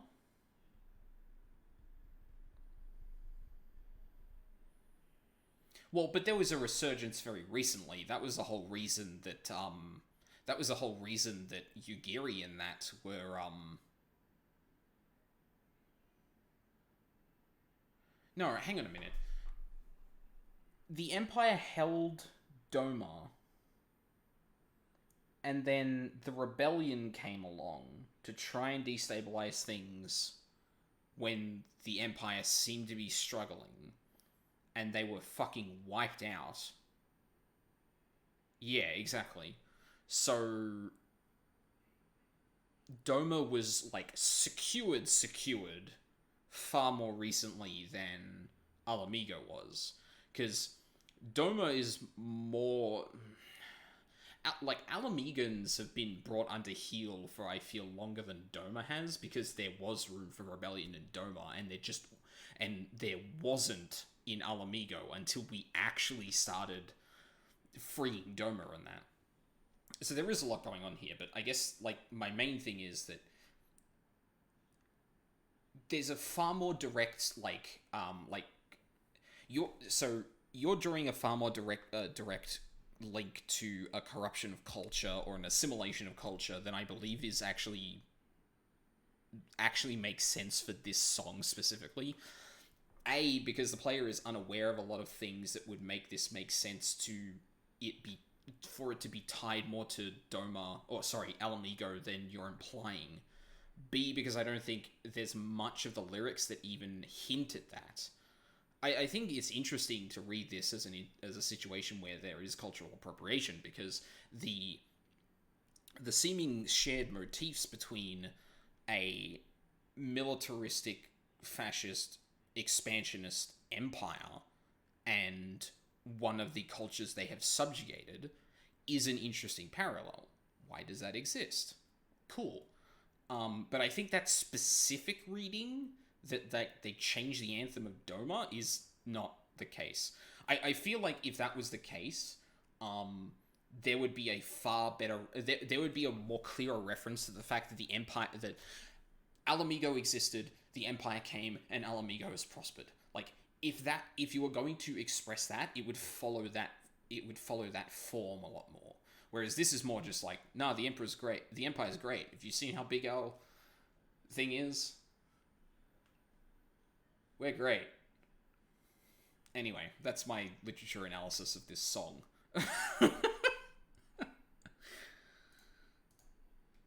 Back to it. I have to unmute this thing now. Yeah, like, I don't disagree. I think it's just, like, the very specific way you were interpreting that is... it doesn't quite, yeah. Yeah, also no politics, by the way. Well, I mean, to be fair, like... sharing motifs like that can be more seen as an attempt to, like, link the expansion to one another, right? So, like, maybe the expansion's motif is the motif that's shared by the Alamegan theme and the Empire's hymn, or the Garlemald hymn and other songs. And it would incidentally have the reading that, well, the Empire being like the big dominant thing here, it feels like a cultural appropriation thing. Whether or not that's a point that was made specifically by the people who wrote it is another question entirely, but the fact that you could read something like that into that should waylay a lot of that nerd politics, by the way, because you look close enough and you're going to find something, like... Anyway. Yes, you did not flee. Yep. Something about Gosetsu. Then I suggest we put this doleful place behind us and make for the Enclave together. It would be a shame to miss the joyous reunion. I appreciate when the game just goes, yeah, we're taking you out of there now. It's done it a lot post-leveling content in Stormblood than anywhere else, which I would hope is like an acknowledgement that, yeah, there's a lot of shit here that, or there's a lot more situations in which we could actually do this.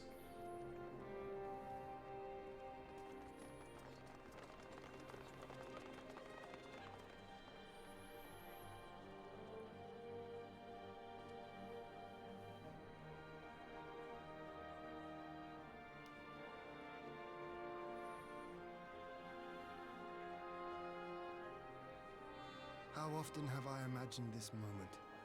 Thank you for helping it come to pass.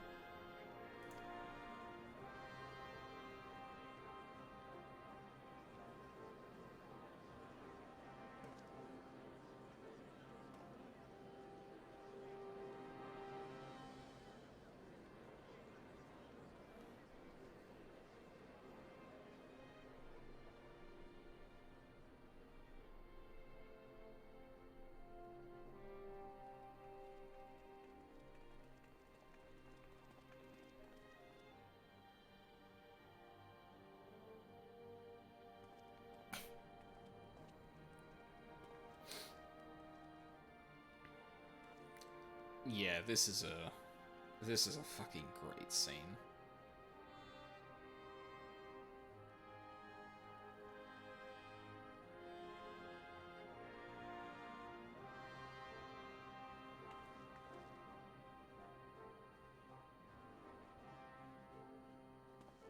God, I want to say there's a difference between there's like a difference between like Hien doing like the literal side one and everyone else like putting their hands on like in front of their legs doing that, but I don't know. That's beyond my knowledge. No. Ah, there you are. I am going to body slam you into that bed, motherfucker.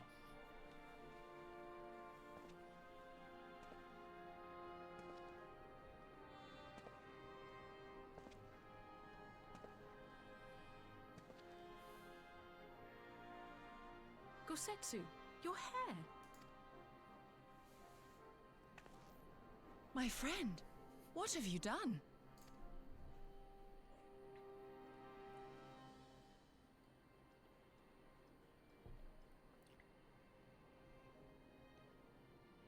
An old man who cannot raise his blade has no place in the service of a young lord. Thus did I decide to devote my remaining days to pilgrimage. I will walk this land, offering prayers of repose for all the souls who left this life in suffering.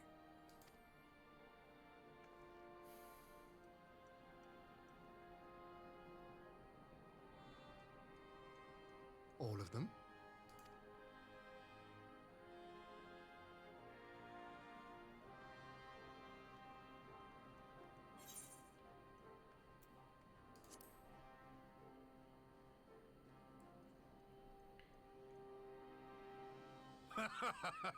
A fulsome farewell makes for an enjoyable journey. Scarcely have we said our goodbyes to Alphino, and you leave us too. But 'tis well that my companions find their own way forward. I must endeavor to do the same. I have faith that you will find the best path for Dorma without me, my lord. Pray forgive me this last act of selfishness, and grant me your blessing. You have earned it 1,000 times over. Go in peace, my friend. I shall make of Dorma a land where children laugh and none need live in fear. There is no better way to honor those who went before.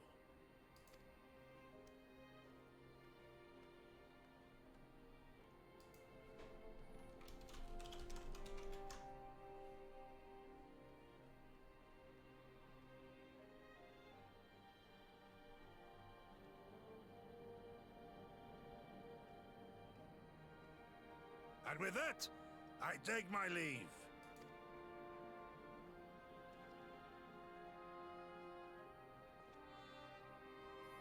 Yeah, Gosetsu did the same bow.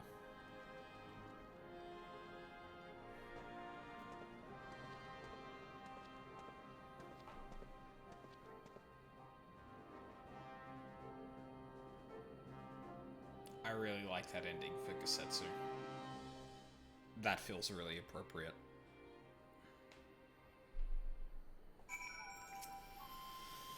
Ah, Gosetsu. Fair journey to you, my friend. Bittersweet occasion. There is yet ample cause to be grateful. Pray, join us in the Kian Can. I would thank you properly.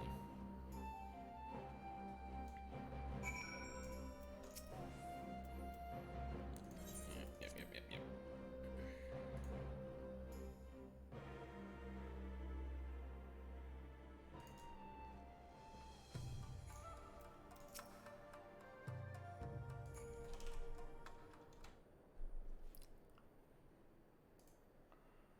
Our brothers and sisters are returned to us, and the dream of Doma's restoration is that much closer to being realized.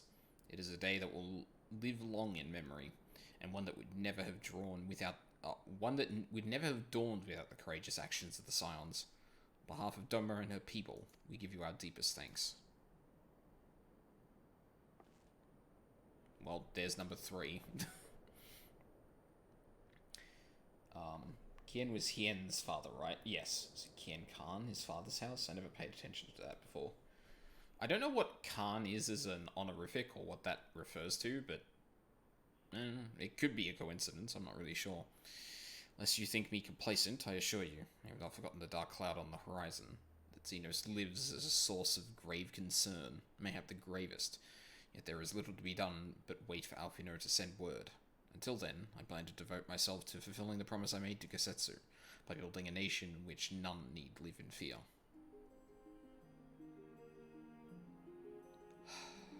I confess, I miss him already, but the thought that he has at last found peace goes some way to softening the blow. I wonder, did you ever stop to ask yourself why he showed Yotsuyu such kindness?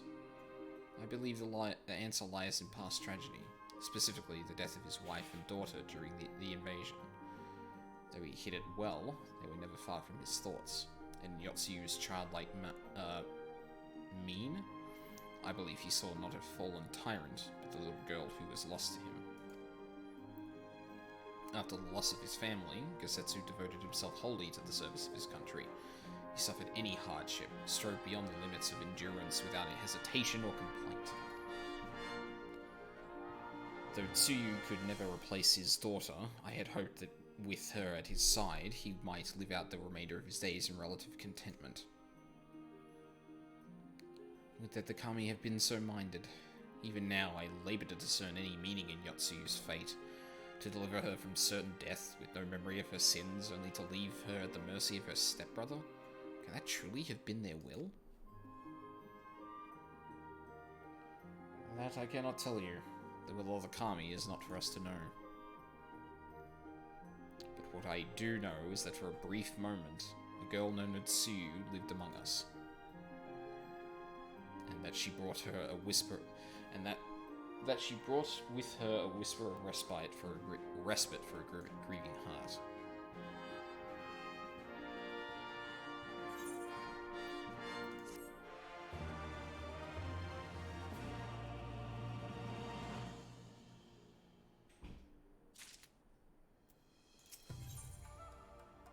Under the moonlight. Oh no, that's Thancred. Oh, I thought it was Sid, and I was gonna be like, oh no. Alizé seems ready to bid farewell to Doma. I think it's time we were going, don't you? We've done all we can here, and we have a lot to report. But before we head back to the Rising Stones, let's call in at Ralgar's Reach. We should be the ones to tell Lys about Xenos. After everything we went through together, we owe her that.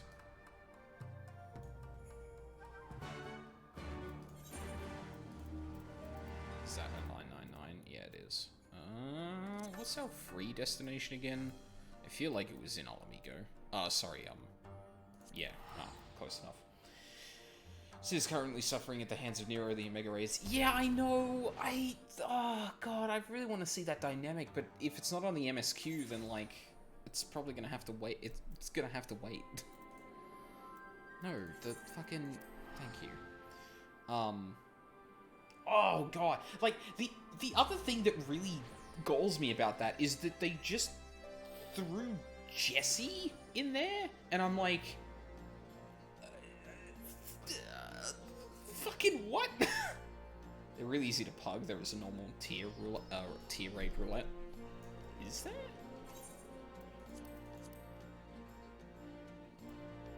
Oh. Shit, I never realized that. There you go. Now, I mean, I guess I can do them, like, on the stream or something if I really want to later, but you have to complete a raid tier to unlock the normal raid one. Oh, so, like, the only... Oh, okay, so presumably the only one I would have access to here is the...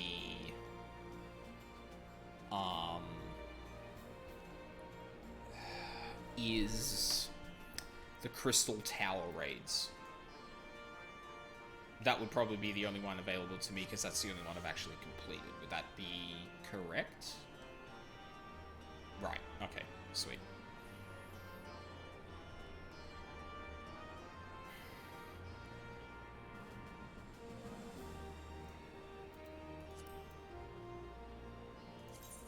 Reminds me. Oh, Jesus. Wait, what? Oh my god, oh right, because I started this off as the defender. Fucking idiot. I'm always gonna have like one left over now, I think. Jesus. Okay, so... so close to level up, I know. Well, the weird thing is too that I've had absolutely no I've had no quest-related opportunities to actually level up in that way. Like, I've been meaning for... You can max all trees eventually. Oh yeah, I figured as much, because, like, especially once you hit, like, the entirety of one tree, the next level would give you, like, enough points to hit the final rank +1, which means you could fill out a lot, but... Obviously, when I barely leveled my Chocobo companion, it's not... Yeah. Aldine, Alizé, you're back. No Alfino? It's good to see you, Lys. As for my headstrong brother, he's off on what will almost certainly turn out to be a once-in-a-lifetime trip to Garlemald. It's a long story, but we have evidence that Xenos might still be alive. What? But that's... If this is a joke... Gods, this better be a joke. After rank 10, you need an item to do it that sells for a pretty penny on the market. Board, you can get a couple of them for free from a Heavensward side quest. Good to know. Look, I know what I saw, right? We all saw it. And here you are saying he's alive and well, living the high life back in Garlemald? I know how ludicrous this sounds. I'm still having difficulty believing it myself. While I still doubt the word of an while I might doubt the word of an Imperial envoy, I'm inclined to trust Aldine's. He saw the Crown Prince through the Echo, in a meeting that could only have taken place in the recent past.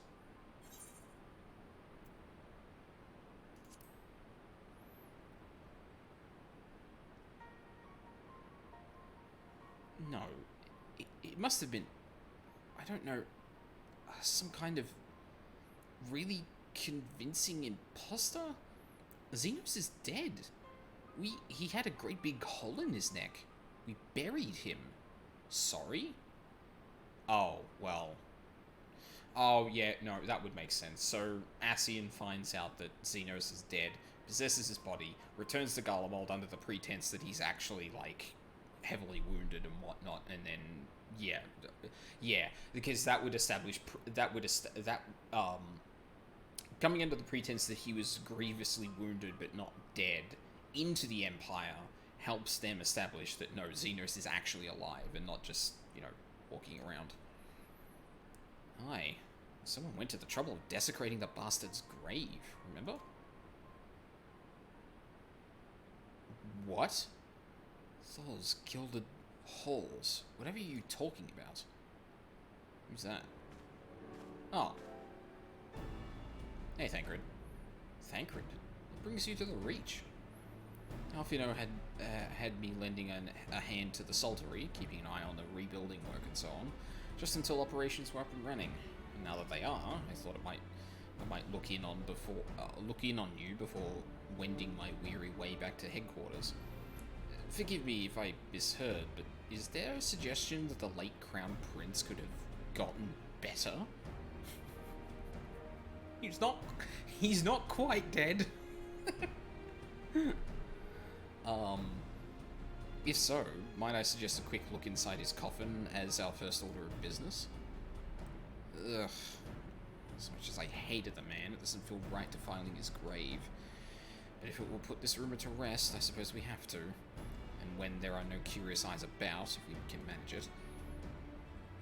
Xenos is buried up at Bloodhow in the logs. His grave was set apart from the others and left unmarked, so as not to upset the locals. Then it shouldn't be too hard to find. Nago, you're in charge until I get back. Didn't Minago, like, explicitly just say that the grave had been desecrated? Well, I guess we're gonna see that change now that I'm going there. That's my free thought, isn't it? Yeah.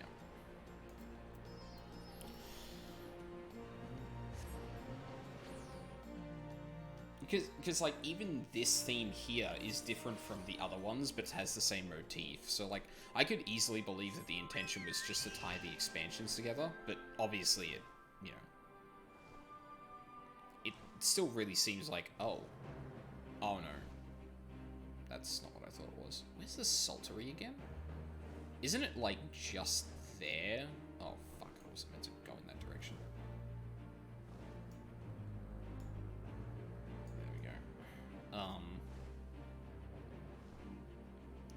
Fuck, I can't remember where it is. We were just looking at it, lol. Yeah, like right there, where the wingtip is. Oh yeah, it looks like there's a new building there.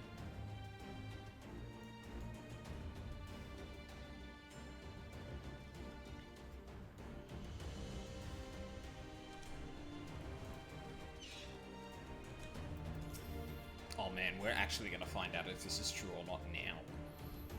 This is it. God, he better be in there.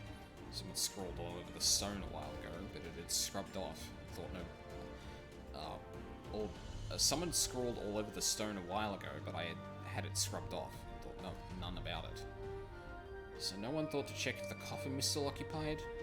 Well then, we are presented with but one course of action, and we had best be sure we are not observed in the doing of it.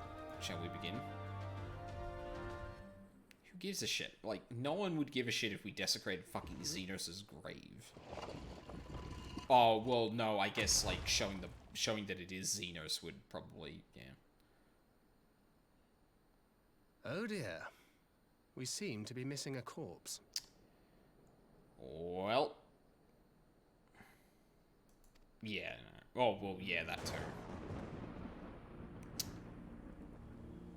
Heck. Well, it must be somewhere. I only hope it isn't walking around.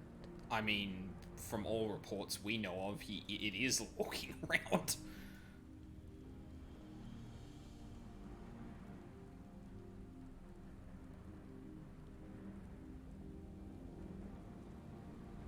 Who is that? Ellison.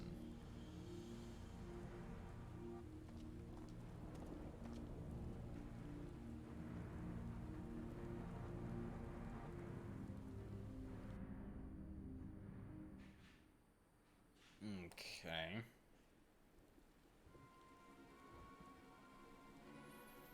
If there's no corpse, then are we to conclude the rumors are true? That smug look makes me uneasy. Yeah, it does. Not necessarily. You might still be dealing with a doppelganger of some kind. An agent could have been sent to dispose of the body in a bid to lend credence to the tale of Xenos' resurrection. More and more, however, I find myself siding with Alphino's theory of Ascian possession. I'm sorry, what?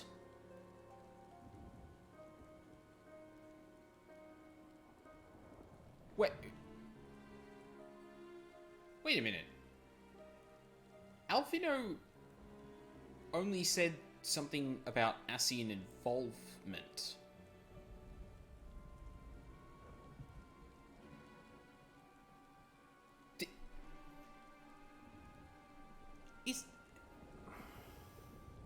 Did I miss something? Because I feel like I reached this conclusion on my own, and then there was nothing that actually confirmed that in the dialogue. Is Than like an edgelord from, like the beginning? No, he's more like the pretty boy rogue to begin with. Then now he looks more like an edgelord, but he hasn't really changed all that much, personality-wise. So he is kind of both. Speaking from experience, I can tell you that maybe we got a bit riled up with the implications left by ourselves. Well, I mean, that's not what I'm saying, though. I feel like the Alphino dialogue that was being spoken about was not confirming Ascian possession, but was talking about Ascian involvement.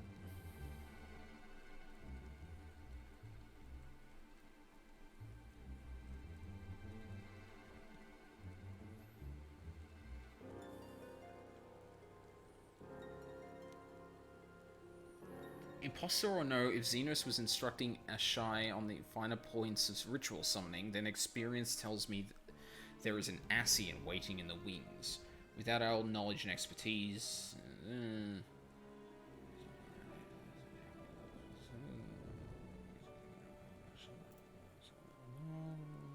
Yeah, and that was the last thing he said.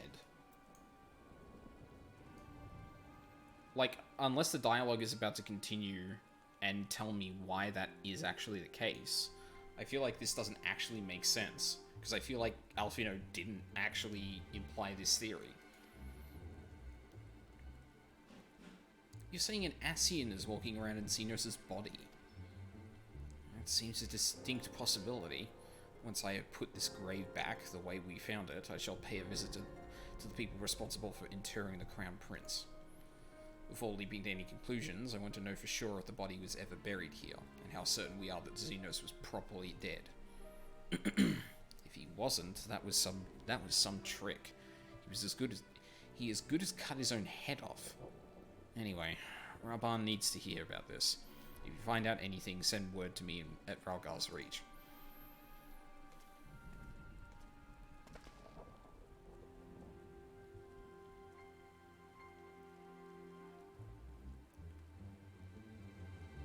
Yeah, I don't know where Thancred got the idea that Alphino was talking about Ascian possession.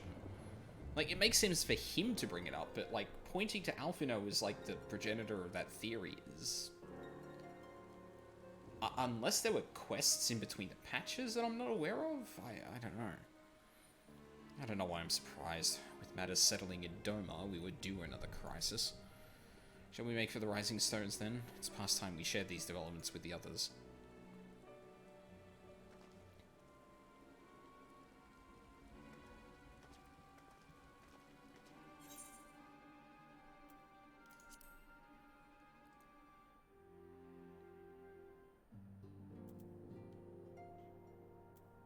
Okay.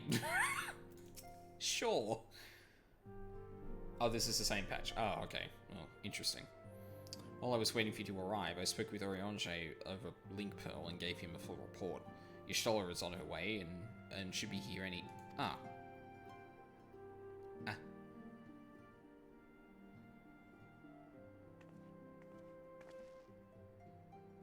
Alisaie, Aldine, 'tis good to see you safe and well. What news from the east? Phew, you missed out on some shit.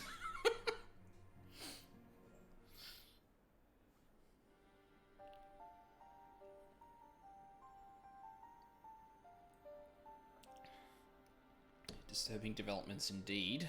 Given all that we know, I too would conclude that an Ascian now inhabits Xenos' body. A doppelganger might fool the Crown Prince's subordinates, but Aldine? Nay. Nay, Alphino had the right of it. When did he say this? Like, he implied an Ascian was at work, but I feel like he really didn't imply that they were possessing Xenos. I don't think you can read that into that. That's so weird. Would that his wisdom extended to the question of his own safety? Capable though he has become, he ventures alone into the enemy's stronghold, and the shadowy web of the Paragons like as not. Logical conclusion of Xenos being alive? I agree. That was not what Alphino said. Like, Alphino said that there was an Ascian waiting in the wings, and Thancred said Alphino's theory of Ascian possession. Those are nowhere near each other in, like... I don't think you can reasonably conclude the latter from the former, personally. I don't know. Like, I really like Y'shtola, don't get me wrong, but I still really enjoy Lise. Tataru is great. Nanamo is really good as well. Matoya is the best. But, yeah. Opinions. I don't even disagree, for the record, but... when it comes to making rash decisions, I'm hardly in a position to criticize, but... I'm worried. I just wish there was something I could do for him besides pray.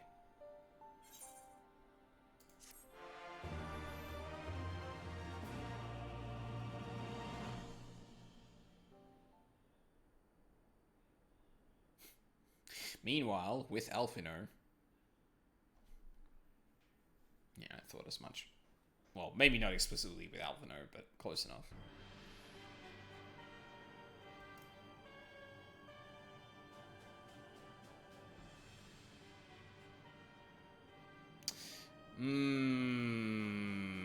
Well, I mean, we've basically all confirmed who Xenos actually is at this point, but those two in particular are speaking to each other right now.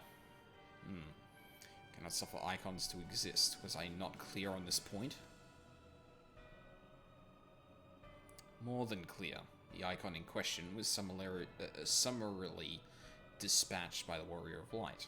The summoner is dead, and the right beyond repeating.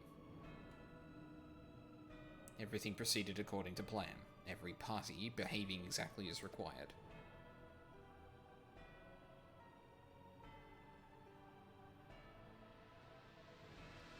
My methods may seem extreme, but there is no cause for concern. I work only to ensure the salvation of this star.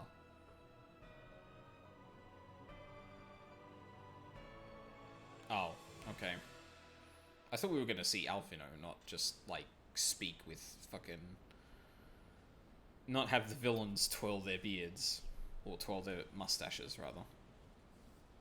God, this looks like an area from Nier Automata.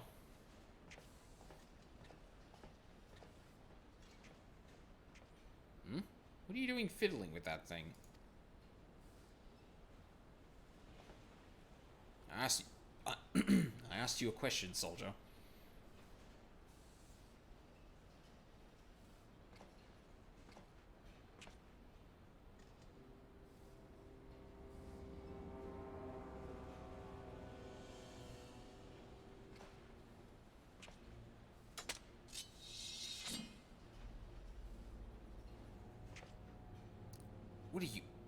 lost your mind?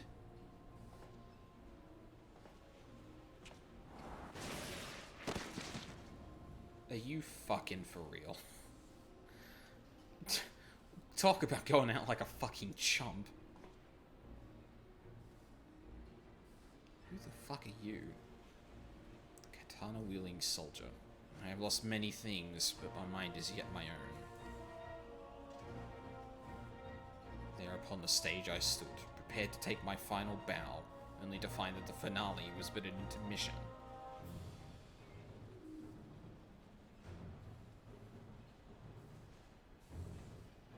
Shall I use this chance to repent for my sins, embrace goodness and mediocrity?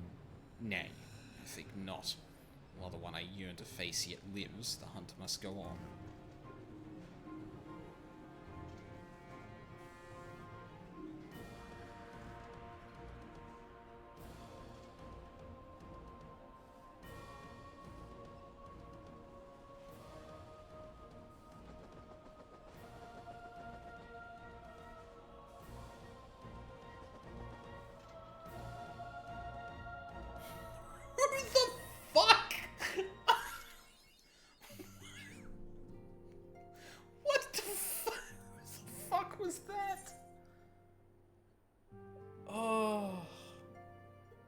Good lord. Like, I'm trying to think of Ellison we've met in the past that, like, assuming this isn't a new person, because it's pretty much the only thing I can do in this situations like these. Like, I'm trying to think of someone we've met before who is a male Ellison with blue eyes.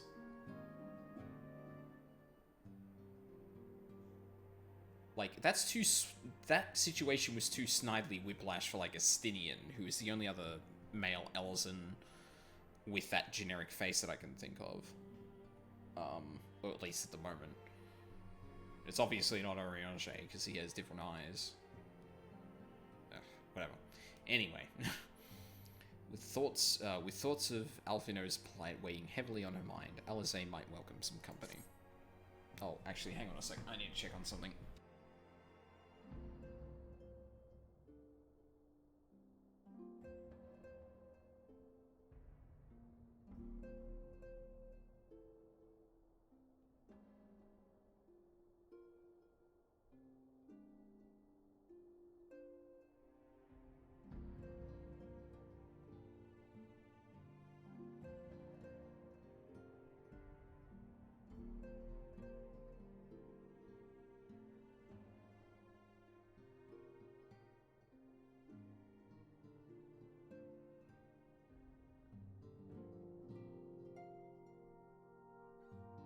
I'm back. It's been an eventful few days, hasn't it? But I suppose all we can do now is wait for word from Alphino. I don't recall the last time I had nothing pressing to be getting on with. We should probably make the most of it. Shall I put on some tea? Tea would be lovely. You may regale me with the tale of your adventures in the Far East, and of your encounter with this new primal especially.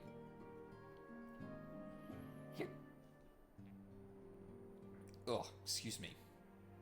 Ugh. Got like fucking reflux, what the hell? I'll put the kettle on then. That table looks free if you'd like to take a seat.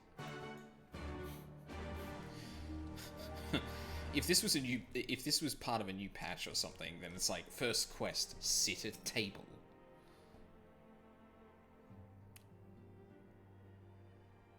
Oh. Oh dear.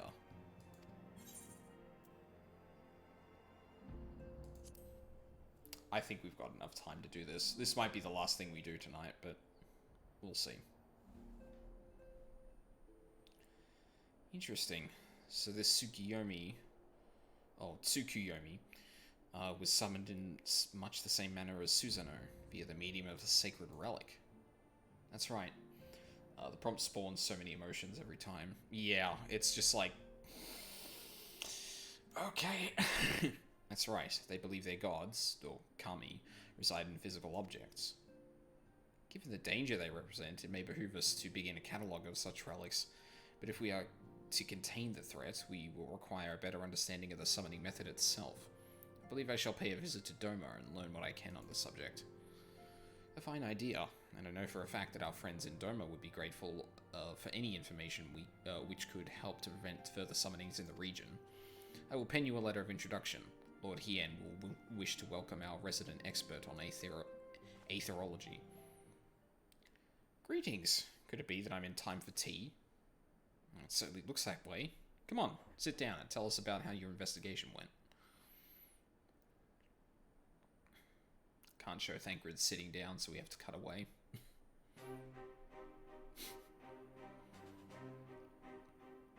After you left, I went about questioning Bloodhouse gravekeepers.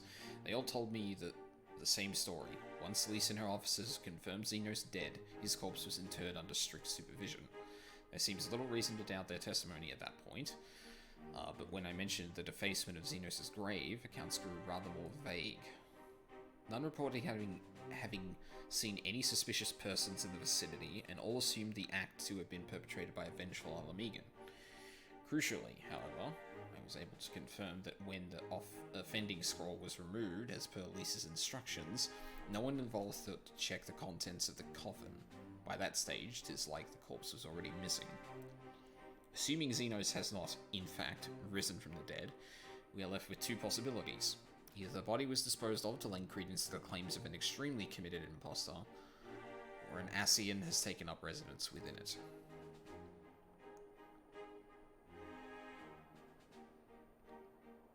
If Asahi was as fervent a devotee as you believe, he would not have been fooled by an impersonation, however committed. We must assume that we are dealing with an Ascian, and proceed accordingly. That's pretty damn reasonable. Agreed. The question is, how many more such monsters are waiting for Alphino and Garlemald? Their presence was his chief concern, chief reason for going. He understood the risks. I only hope he did not estimate the extent of the infestation. Cut to Alphino in front of like 20 Ascians.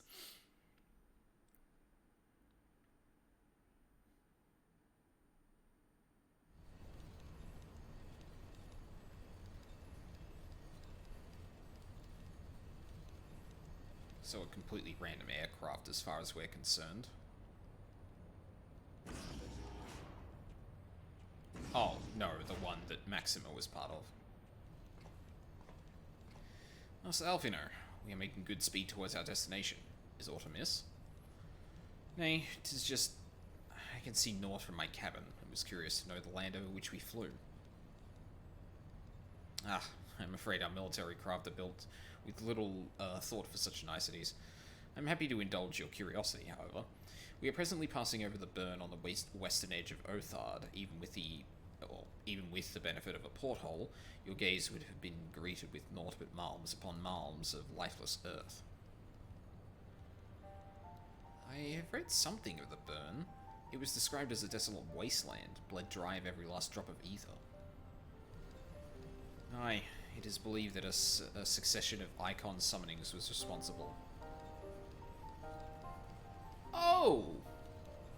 Yeah, he is so short. I mean, he's basically a kid compared to everyone else, is the implication.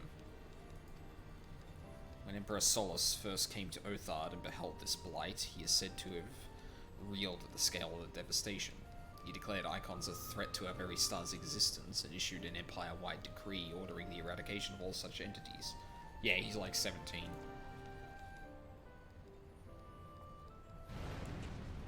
Oh. Report! We're under attack, sir. Magitech armor. No visible designation. Magitech? But who? Ah!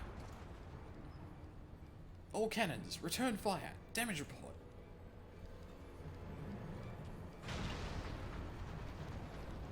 Main reactor's been hit. Helm unresponsive. We're going down, sir. Uh-oh. Ah, damn it. I knew exactly where to hit us. All hands, brace for impact. Almost like it was too calculated to be a coincidence. And how many years does this game go through? it's been acknowledged that at least 1 year has passed between the beginning or some point in Stormblood and now-ish. So I would presume a few, maybe? Glad to have you back, myself, you know. We've landed in one piece, more or less. But the air filtration system is damaged, and the ship is filling with smoke. We must gather the survivors and get out while we still can.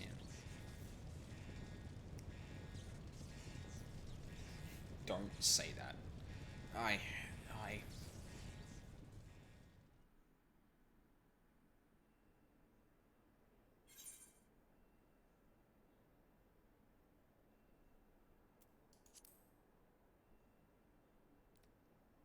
That's never happened in the middle of these.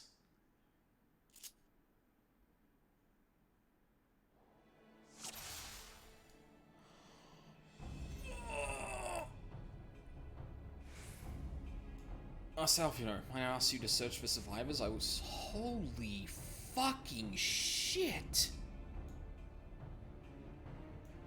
Jesus Christ. Tri-shackle deals unaspected damage, potency 30 nearby. Ruin, physic. Starstorm, sure, okay.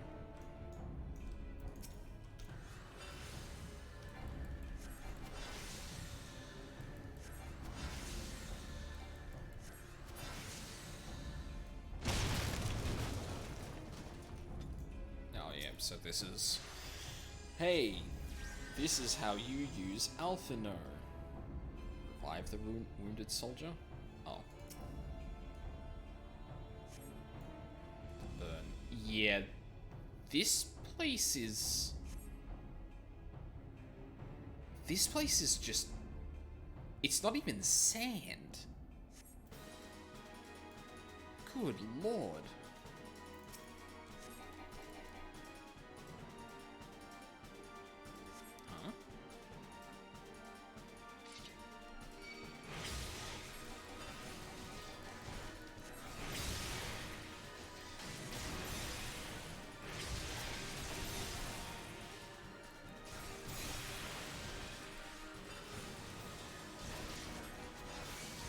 God damn it. Alphino's a scholar, why don't I have dots? Fucking bullshit. What's this? Oh, okay.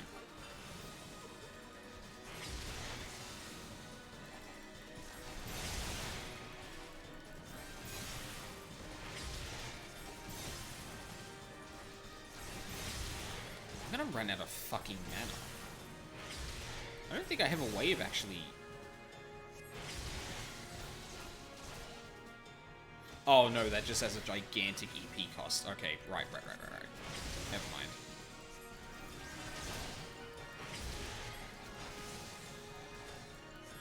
I was just doing something I probably shouldn't have done.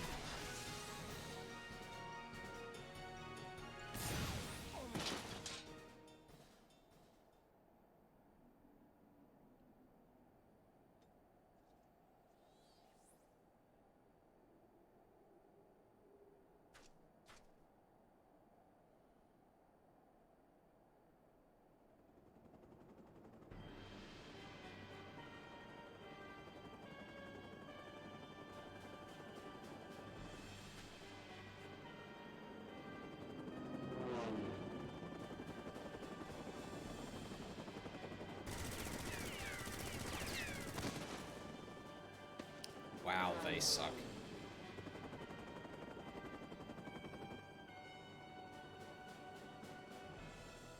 Confound it.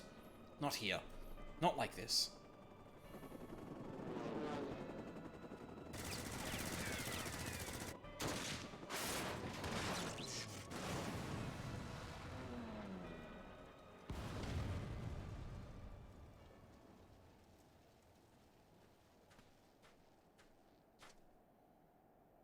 Who in the Emperor's name? Enemies of our enemies. Introductions can wait. You're calm in a crisis, Master Alphino. Let us finish this then.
I saw it. I didn't see it activate initially, so I was like, oh, okay, we're not doing that, but I guess I might have already started casting? I'm not sure.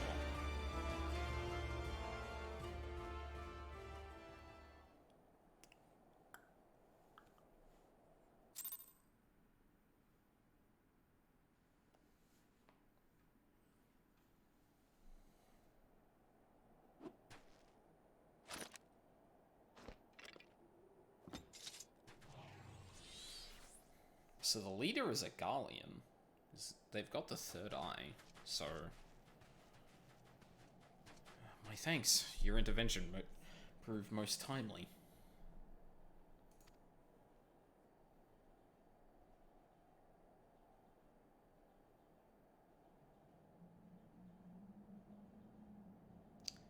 Well, well.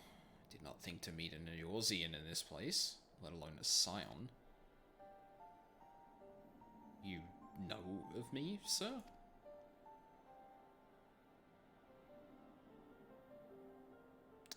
I have some small history with your order.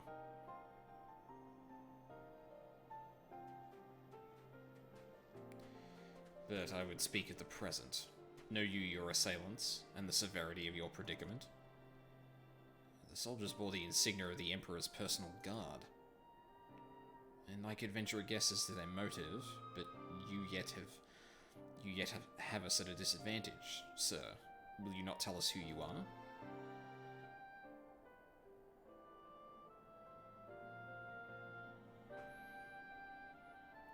Our names are not yours for the asking, and as for our purpose, let this be your answer.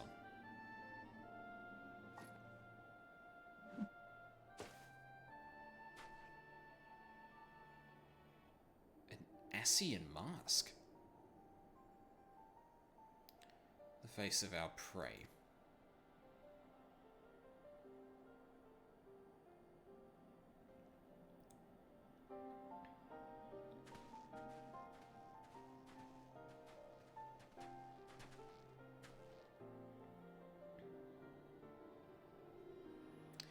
We must away before more arrive. Come with us or stay, but make your choice now. Even should we manage to log and trek out of the burn and secure passage to the capital, we would no doubt be greeted by the Emperor's guard. Indeed, we accept your gracious offer.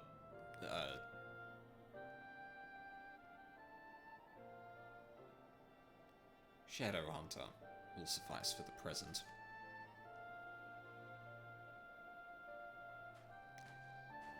Come.